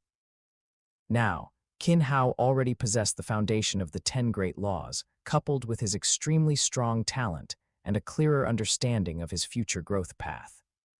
Becoming a god king might still require some fortuitous encounters, but becoming a chaos dominator was absolutely no problem. Crack. A faint sound pulled Qin Hao back from his thoughts. A tiny crack began to appear on the giant cocoon in his inner world, and a powerful force surged directly through the fissure. Within this immense power, a destructive aura was contained, as if everything would meet its end before this aura. As the crack continuously widened, the creature inside began to reveal its true form. It still had the appearance of an earth human, but its bluish-black skin, the complex patterns covering its skin, the ferocious single horn on its face, and the steel blade-like wings on its back made it appear extremely malevolent. The moment he was born, Destroyer opened his mouth and inhaled. The fragments of the giant cocoon on the ground instantly transformed into streams of energy, which were swallowed into his belly. Destroyer's power also rapidly increased. Originally only at the planetary level, he quickly advanced to the universe rank, and yet his immense strength was absolutely not weak, even among world lords. After sensing the energy throughout his body, Destroyer flapped the wings on his back and his figure instantly vanished, reappearing before Qin Hao. "So you are the main body, a truly weak life form," Destroyer said. Upon hearing Destroyer's words, Qin Hao couldn't help but roll his eyes. His powerful aura emanated forth, his formidable strength, comparable to a marquee-level immortal, directly solidified the surrounding time and space. At the same time, a powerful spiritual force materialized into a tangible pressure, imposing itself upon Destroyer. As a clone, he was entirely controlled by the main body. However, unlike the first two clones, Destroyer was not only Qin Hao's clone, but also the embodiment of his inner malice. The first clone represented goodwill, the second clone represented self, and the third clone represented malice, embodying the three personalities of the three corpses. The convergence of malice made the third clone inherently unstable. Even when facing his main body, he instinctively provoked him. However, Qin Hao's formidable strength made him feel the pressure on his body double, especially the suppression on his soul, which made him stand rooted to the spot, not daring to move an inch. "Enough, put away your arrogance. We are one and competition is meaningless. Our goal is only to achieve the greatest existence," Qin Hao said, retracting his aura. At the same time, he began to examine the Destroyer before him. His gene level was even stronger than he had anticipated, a perfect gene of 10,081, which was also the most perfect and strongest gene in the primordial universe. Furthermore, Destroyer was the most special life form in the primordial universe. As his name suggested, he was the embodiment of destruction. Such beings generally only gestated in the final stages of a universe. After all, the primordial universe represented the life profoundness aspect of the 10 great laws, which was in opposition to destruction. It was only in the final universe destruction stage that destruction-related laws would appear. Destroyer was a special life form born in that stage, a destruction conceived by the law of life. Precisely because of this, the gestation of Destroyer was full of hardships and trials, and his growth would not be smooth. In fact, he might encounter various mishaps immediately after birth, preventing him from growing up. These contents were information from Destroyer's inherited memories. Although Destroyers were extremely rare, with perhaps only one gestating in each universe, there were also inheritances in the primordial universe. However, the inherited information was very scarce, consisting only of a few secret techniques and the use of innate secret techniques. His innate talent was also very simple: destruction. With the time law as its foundation, and the wind, thunder, and light laws as its chains, it directly forms a beam of destruction that can disintegrate and destroy everything. A life form struck by Destroyer's destruction secret technique is directly erased from the primordial universe, an existence that even a universe lord controlling time and space cannot resurrect. The secret technique is very simple and very brutal. Qin Hao summarized Destroyer's secret technique. This was a secret technique that, once unleashed, went straight for the kill. However, it also had certain limitations. If one's strength was insufficient, the impact caused by its use would be very limited. If Destroyer were to use it now, it could at most only affect world lords, with very limited impact on undying beings. Compared to other perfect gene special life forms, Destroyer was both a darling of the primordial universe and an existence rejected by it, a highly contradictory being. Qin Hao already sensed that Destroyer's future path might not be smooth.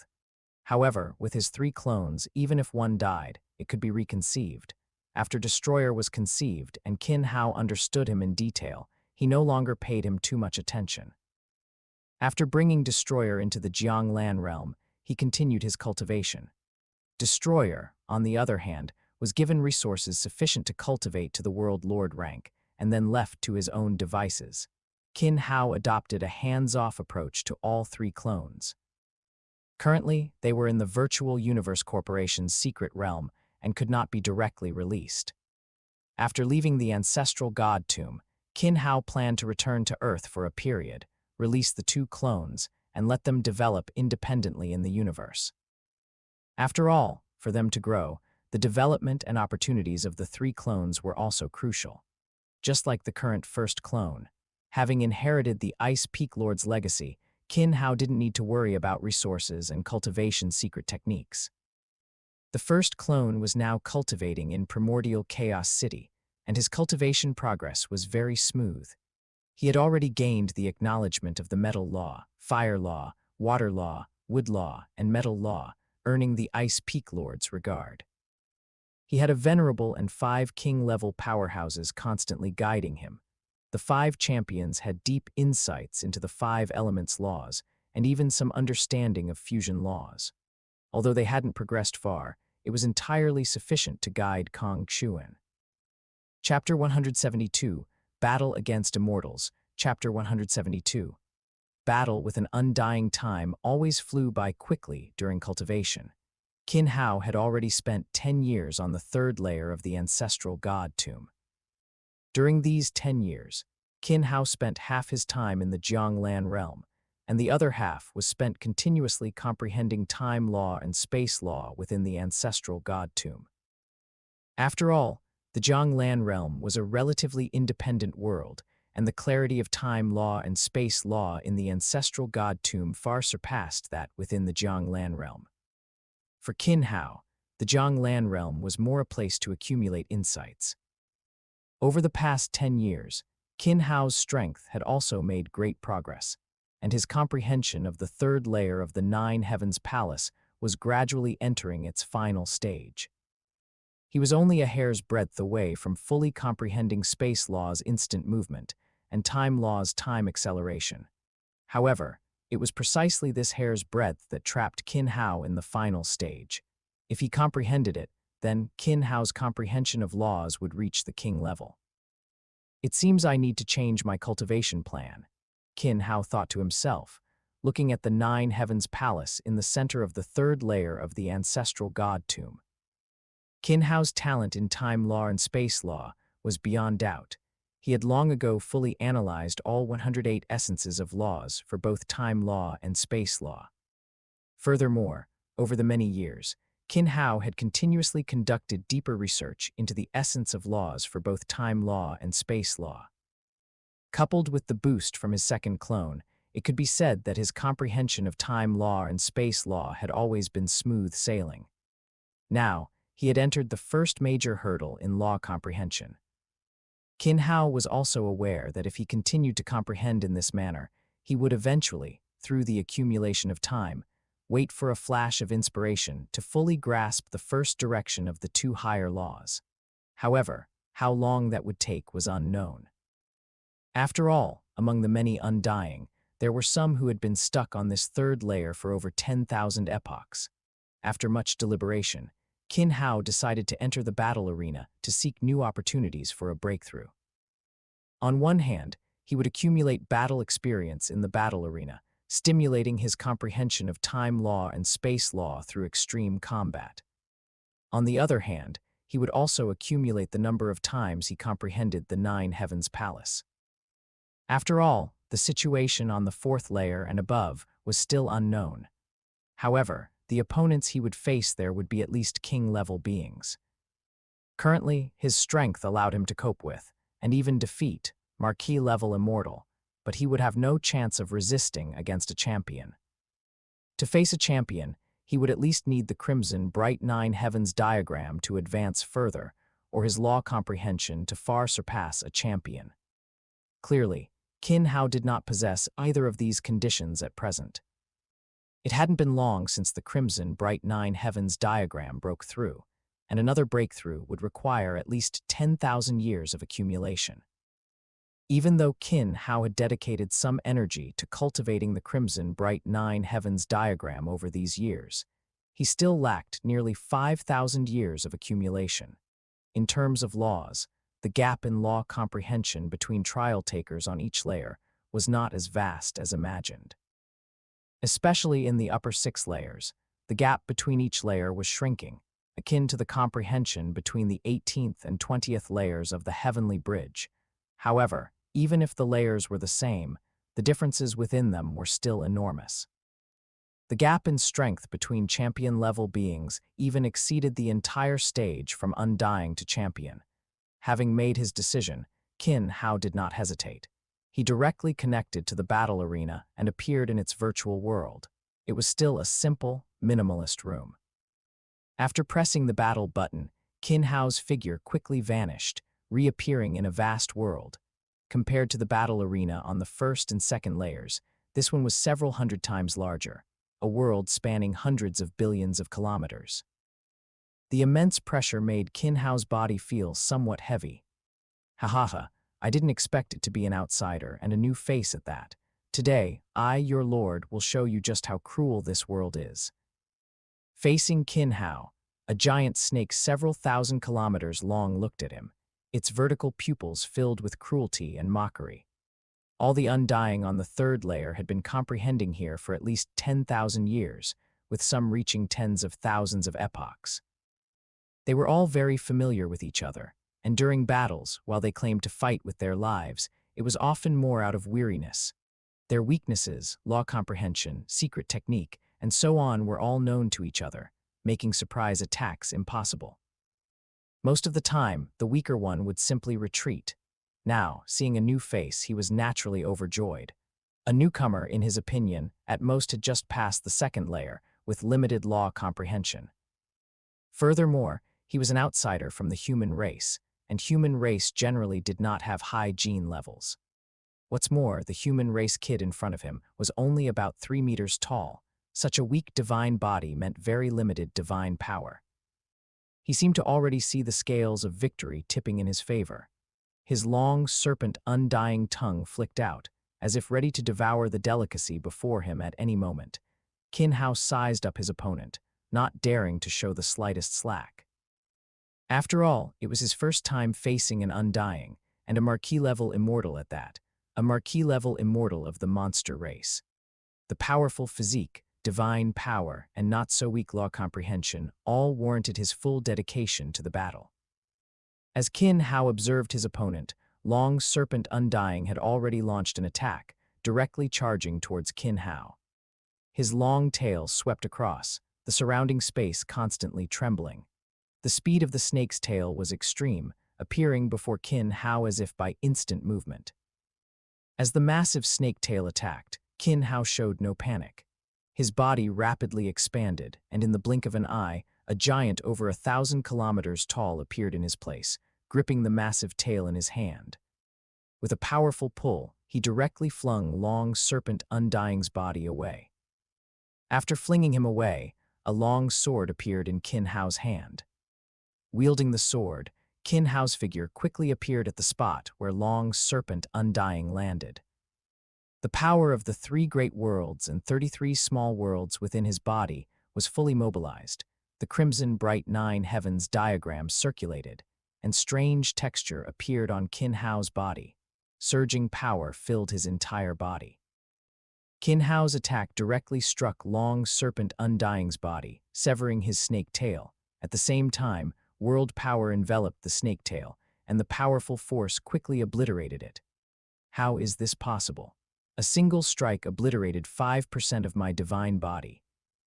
Long Serpent Undying felt his divine body being obliterated, his heart filled with shock. Even among the top experts on the third layer, very few could obliterate 5% of his divine body in an instant. After all, with similar cultivation levels, it was impossible to quickly kill an opponent. In previous battles, most undying engagements were very long, and it was precisely for this reason that after multiple encounters, with mutual understanding of strengths, those who were outmatched would often choose not to resist, reducing the battle time. Now, a newcomer actually possessed such powerful strength. Who exactly are you? Long Serpent Undying roared while continuing to attack Qin Hao. However, the outcome of the battle did not change. Although the indigenous monster race Undying strength was decent, he was far inferior to Qin Hao in terms of secret technique, talent, and law comprehension. During the battle, he was more like a bull in a china shop. His application of laws seemed very crude to Qin Hao. However, an Undying was an Undying after all. After an hour of combat, Qin Hao finally ground down Long Serpent Undying's divine body to the point where he fell into a deep sleep. Once in a deep sleep, Long Serpent Undying became a lamb to the slaughter. Qin Hao held nothing back, unleashing his full power.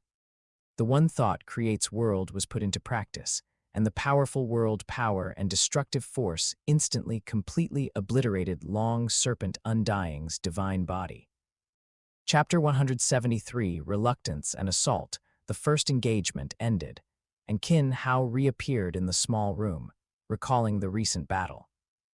Snake's comprehension of the law was basically at the bottom of the entire third level, but the monster race's inherent physical talent gave him a certain advantage when facing ordinary human race powerhouses.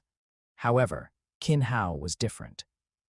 His powerful genes, coupled with the immense world power within his body, basically prevented Snake from exerting his full strength, effectively suppressing him. Furthermore, Qin Hao cultivated both time law and space law. The blessings of these two great laws allowed him to unleash much greater power than an Undying who had only comprehended a single law. Ultimately, both the ancestral god tomb and the battle arena were very advantageous locations for Qin Hao.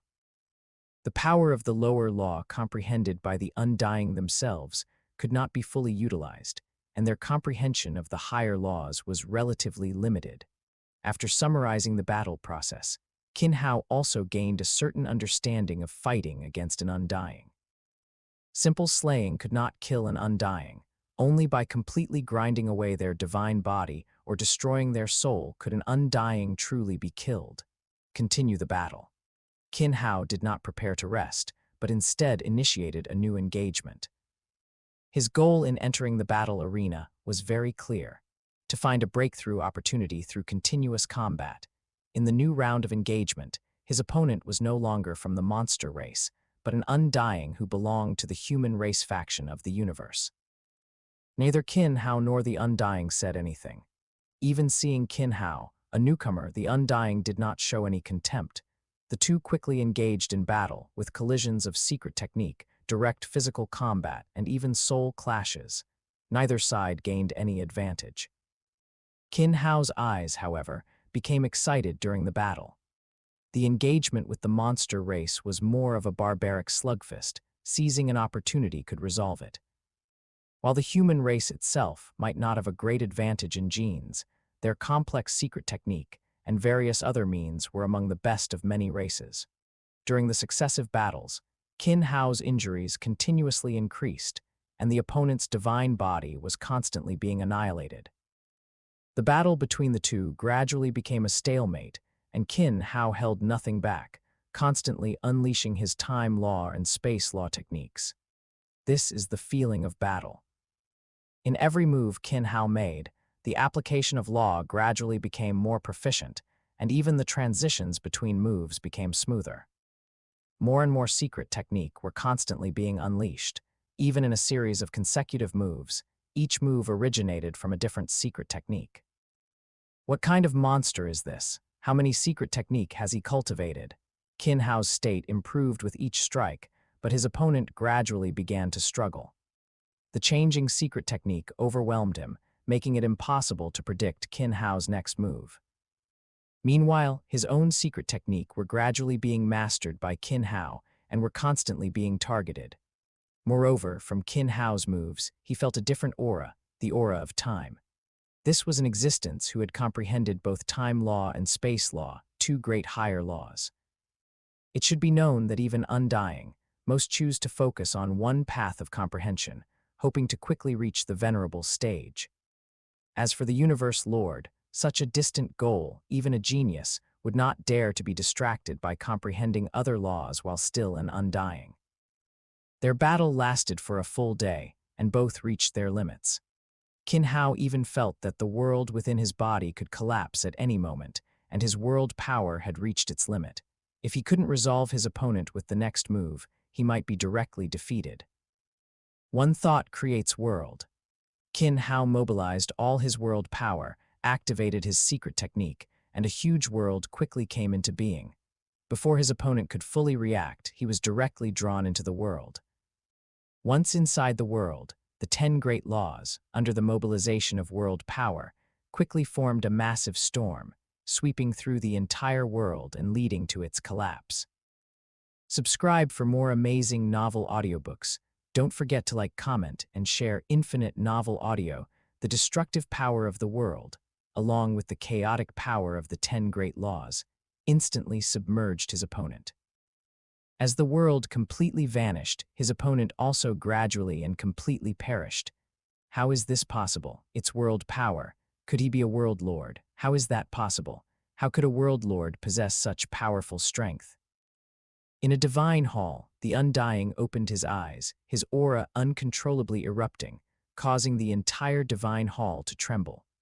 Within the surrounding divine halls, powerful forces also emanated, instantly enveloping his surroundings.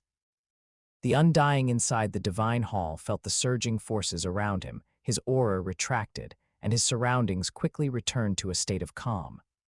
A newcomer, a world lord rank newcomer. Which faction's genius is this? Is he another genius of 100 million years?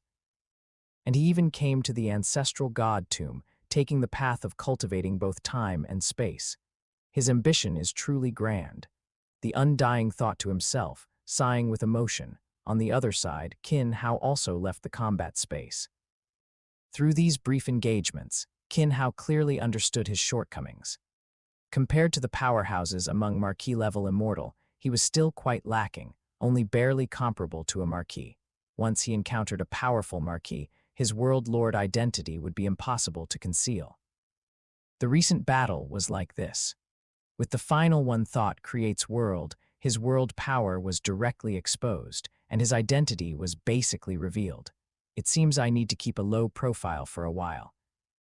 Qin Hao thought to himself, and at the same time, he entered the Jianglan realm to begin cultivating. Through the two battles, Qin Hao also realized that frequent engagements were still too early. After all, he had no idea if there were foreign spies within the ancestral god tomb. He was currently the #1 on the assassination list of foreign races, and any slight misstep could lead to utter disaster. In the secret realm, he had no one to protect him. Furthermore, during the recent battle, he also felt a slight loosening in his space law. His cultivation for the next period of time would also be entirely focused on space law. First, he needed to comprehend teleportation. Once he comprehended teleportation, basic self-preservation would not be an issue. In front of an undying who had not fully mastered lockdown, teleportation was the best means of self-preservation. However, just as Qin Hao decided to keep a low profile, the undying within the native monster race territory had already begun to act. Snake, are you sure a new trial taker from outside has arrived, and his strength is incredibly powerful? In a divine hall, Snake prostrated himself on the ground, respectfully looking at the powerhouse in the center of the hall. Yes, Lord Katz. I have never seen that outsider before, and he defeated me in the battle arena, Snake said, his voice trembling. Katz was not only the strongest in the 3rd level of the ancestral god tomb, but also a core member of Visaar's strongest monster race. Both his strength and background made Snake dare not resist. Chapter 174, Teleportation. Chapter 174. Teleportation inside the Jianglan realm. Qin Hao entered a deep state of cultivation. The space law continuously manifested around him, and Qin Hao was completely immersed in comprehending it. Both opponents he had fought twice comprehended the space law, and Qin Hao also felt their application of the space law. He constantly recalled the battle process, seeking out his deficiencies in the space law and looking for an opportunity to break through the final barrier to teleportation. It's still too difficult to fully comprehend teleportation, Qin Hao couldn't help but sigh. The time law and space law as higher laws were inherently very difficult. Even with Qin Hao's high talent, he was stuck at the final critical juncture. Furthermore, Qin Hao was not the only one comprehending it. His first clone and second clone were also working on the final point of space law teleportation. The three bodies constantly communicated during the comprehension process, their inspirations clashing, pushing little by little towards the final breakthrough. His first clone, Kong Xuan, was still in primordial Chaos City, accelerating his comprehension of the space law with the aid of the Chaos Steel and the special environment of the primal universe. Unlike his other clones, Kong Xuan used the 5 elements laws as his foundation, combining them with the space law. The mutual verification of higher laws and lower laws allowed him to comprehend the space law through a special method. As for his second clone, the clone of time law and space law, his comprehension of the space law started directly from the space law itself, moving from the essence of the law directly to its core. Specifically, teleportation was included in the second clone's secret technique. Through the continuous use of his secret technique, the second clone also continuously experienced teleportation. The main body's comprehension was quite complex. Beyond the 5 elements laws, he also sought the direction of space law comprehension through the connection between the wind law and the space law. The 3 bodies, from different directions, collectively advanced the comprehension of the space law. With the aid of a spark of inspiration, Qin Hao's comprehension of the space law rapidly accumulated. 1,000 years passed in the Jianglan realm, and Qin Hao felt that his comprehension of spatial teleportation had reached its limit. The breakthrough was imminent, yet it felt incredibly distant. "It seems I need to go to the 9 Heavens Palace again," Qin Hao said. He emerged from the Jianglan realm and shot straight up, heading directly towards the 9 Heavens Palace. Quickly arriving at the 9 Heavens Palace, Qin Hao released his second clone. Both of them entered the 9 Heavens Palace one after another and began their comprehension. There he is, the one who just entered the 9 Heavens Palace. Snake looked at Qin Hao, who was moving quickly in the sky, his heart filled with excitement. From their battle to reporting Qin Hao's information, he had been searching for Qin Hao's existence. However, after observing the entire world, he hadn't found any new undying figures, nor had any new temples appeared. He even doubted at one point whether this person truly existed. Furthermore, cats had been constantly urging him, making him feel very anxious. Now, he had finally appeared, and he had even gone directly to the 9 Heavens Palace. It seemed he had gained new insights. He can't be allowed to stay. Absolutely not. His strength has grown again. Snake looked at Qin Hao in the sky with hatred, thinking to himself. A newcomer, and his strength had grown so rapidly again, Snake thought, then quickly arrived at the temple in the center of the monster race gathering place. Lord Katz, that person has appeared. He is currently in the 9 Heavens Palace. Judging by his position, he should be an outsider, residing in the outer areas of the outsiders, Snake respectfully told Katz. Indeed, an outsider. Those hateful outsiders, they trapped us on Visaar Star, enslaving us like country bumpkins. Katz's heart was filled with hatred for outsiders. The monster race had a large population and formidable strength on Visaar Star. Coupled with the existence of the ancestral god tomb, their strength had once swelled, even to the point of wanting to rule the surrounding star systems. However, it was the Virtual Universe Corporation that shattered everything. To maintain the balance of Visaar Star, They would even purge powerful monster race individuals on Visaar every so often, keeping the monster race's strength in a stable state. They were essentially treating the monster race as whetstones, as slaves. It was precisely for this reason that many members of the monster race would choose to enter the ancestral god tomb. Even if they were trapped in the ancestral god tomb for life, they were unwilling to leave. Leaving the ancestral god tomb meant they could never enter again, and it also meant that if the cosmic human race initiated a new round of purges, none of them would escape. On Visaar, while the natives rejected foreign humans, it was merely rejection. However, the monster race truly hated them. Encountering foreign humans almost always resulted in a battle. Even within the ancestral god tomb, it was the same. However, after repeated frequent battles within the ancestral god tomb, they realized they couldn't gain any advantage, and so it entered a relatively calm phase. However, relative calm was not complete peace. Very good. This time I will personally act. I will make this outsider die in despair. Kat said with a twisted face. At the same time, the aura from his body, a powerful bloodlust and killing intent, made Snake, also a marquee-level immortal, feel an intense chill. He stood respectfully to the side, not daring to make any movement. After entering the Nine Heavens Palace, Qin Hao quickly entered a state of enlightenment. His comprehension of the space law continuously transformed, and the space law increased at an extremely slow pace. However, every bit of progress in the bottleneck brought about a qualitative change. The last bit of doubt and confusion that had plagued Qin Hao gradually unraveled. The movement of the star river before his eyes gradually became clearer. Every star, every long river, every trajectory of movement seemed to change in Qin Hao's eyes, becoming so clear, so detailed. So that's how it is. Teleportation is actually like this, Qin Hao exclaimed excitedly. At the same time, he stood up, his figure beginning to move rapidly through space. Spatial phantoms appeared, tens of thousands of them, as if transforming into countless stars, moving along the trajectories of stars. Then, in an instant, all the phantoms disappeared, and Qin Hao's figure stood in place. With a thought, he appeared a kilometer away. There was no trace of movement, not even any premonition. This is teleportation. Recalling the feeling of teleporting just now, Qin Hao's figure began to appear, disappear, appear, and disappear continuously in space. The distance also became progressively farther, and the speed of movement became faster. At this moment, Qin Hao felt as if he had transformed into the space law itself, freely roaming through space. Chapter 175.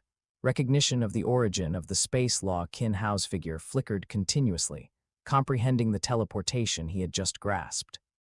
Currently, Qin Hao had only managed to comprehend teleportation, but there was still a significant gap before reaching true ultimate perfection. However, solely based on his comprehension of teleportation, Qin Hao's understanding of space law was already comparable to a king-level immortal. Achieving ultimate perfection and fully comprehending the teleportation aspect of space law was generally something only champion pinnacle powerhouses could do, with a few champion high-level individuals managing it, already considered geniuses among geniuses. Currently, Qin Hao was still some distance from this realm.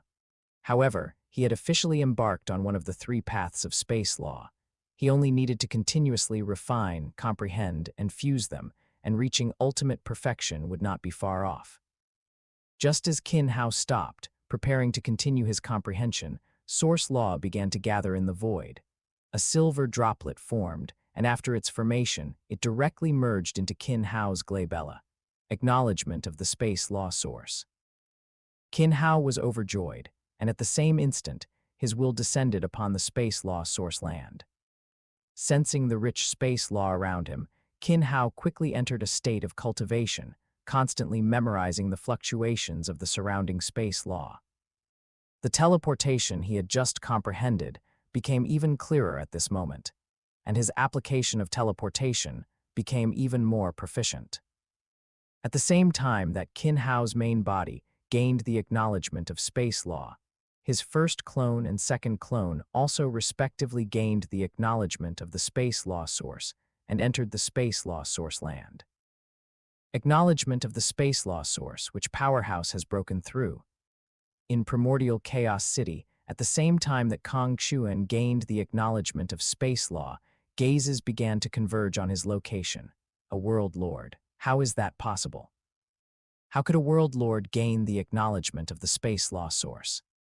After Kong Xuan entered Primordial Chaos City, besides cultivating, he rapidly broke through from universe rank to territory lord rank and world lord, and had remained in Primordial Chaos City to cultivate. Unlike Primordial Chaos City Lord, who almost always prioritized the human race, even his own disciples rarely received special favoritism, mostly staying within the rules. As a disciple of Ice Peak Lord, Kong Xuan received resources and preferential treatment far exceeding those of the same rank. Even when breaking through to Territory Lord rank, all his missions were directly suppressed by Ice Peak Lord, and a significant amount of resources were gathered and given directly to Kong Xuan. Even the Blood River crystal that Qin Hao had previously collected in Blood Luo World, Kong Xuan now possessed quite a bit of. All of it was gifted by Ice Peak Lord. Little junior brother, to have gained the acknowledgement of the space source law so quickly, truly a monstrous talent. As the guiding teacher arranged for Kong Xuan by Ice Peak Lord, Venerable Kang Lang looked at Kong Xuan, who had gained the acknowledgement of space law, and couldn't help but feel a bit jealous. Kong Xuan had already gained the acknowledgement of the 5 elements laws, and now he had also gained the acknowledgement of space law. Furthermore, she knew that Kong Xuan had very high talent in gold space fusion law and water space fusion law, having already completed the first stage. He had even fused a trace of the 5 elements laws. With such talent, his future achievements would at least be venerable level, and he even had a glimmer of hope of becoming a universe lord. Even if he couldn't become a universe lord, becoming a universe overlord level powerhouse was inevitable. Compared to the sensation caused by Kong Xuan, Qin Hao was much more low-key. Gaining the acknowledgement of the space law source within the 9 Heavens Palace, even the many undying in the ancestral god tomb did not perceive it. As Qin Hao was kicked out of the space law source land, this comprehension session in the 9 Heavens Palace came to an end. Qin Hao's figure appeared outside the 9 Heavens Palace.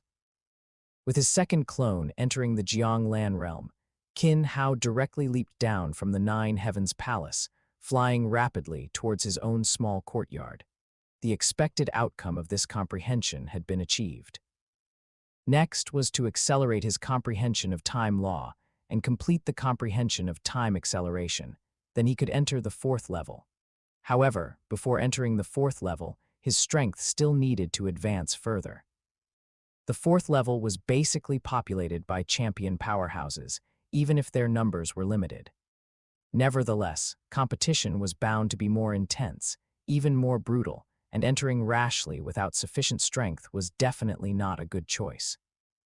Soon, Qin Hao had flown over thousands of miles, arriving near his small courtyard. Something's not right. Sensing the surrounding spatial fluctuations, Qin Hao felt an anomaly. Gaining the acknowledgement of the space law source made Qin Hao's perception of the surrounding space law clearer. Even a slight change was very obvious in his eyes. The surrounding spatial fluctuations were very different from when he left. Someone had been here and their strength was very strong, a pinnacle existence even among marquee-level immortals.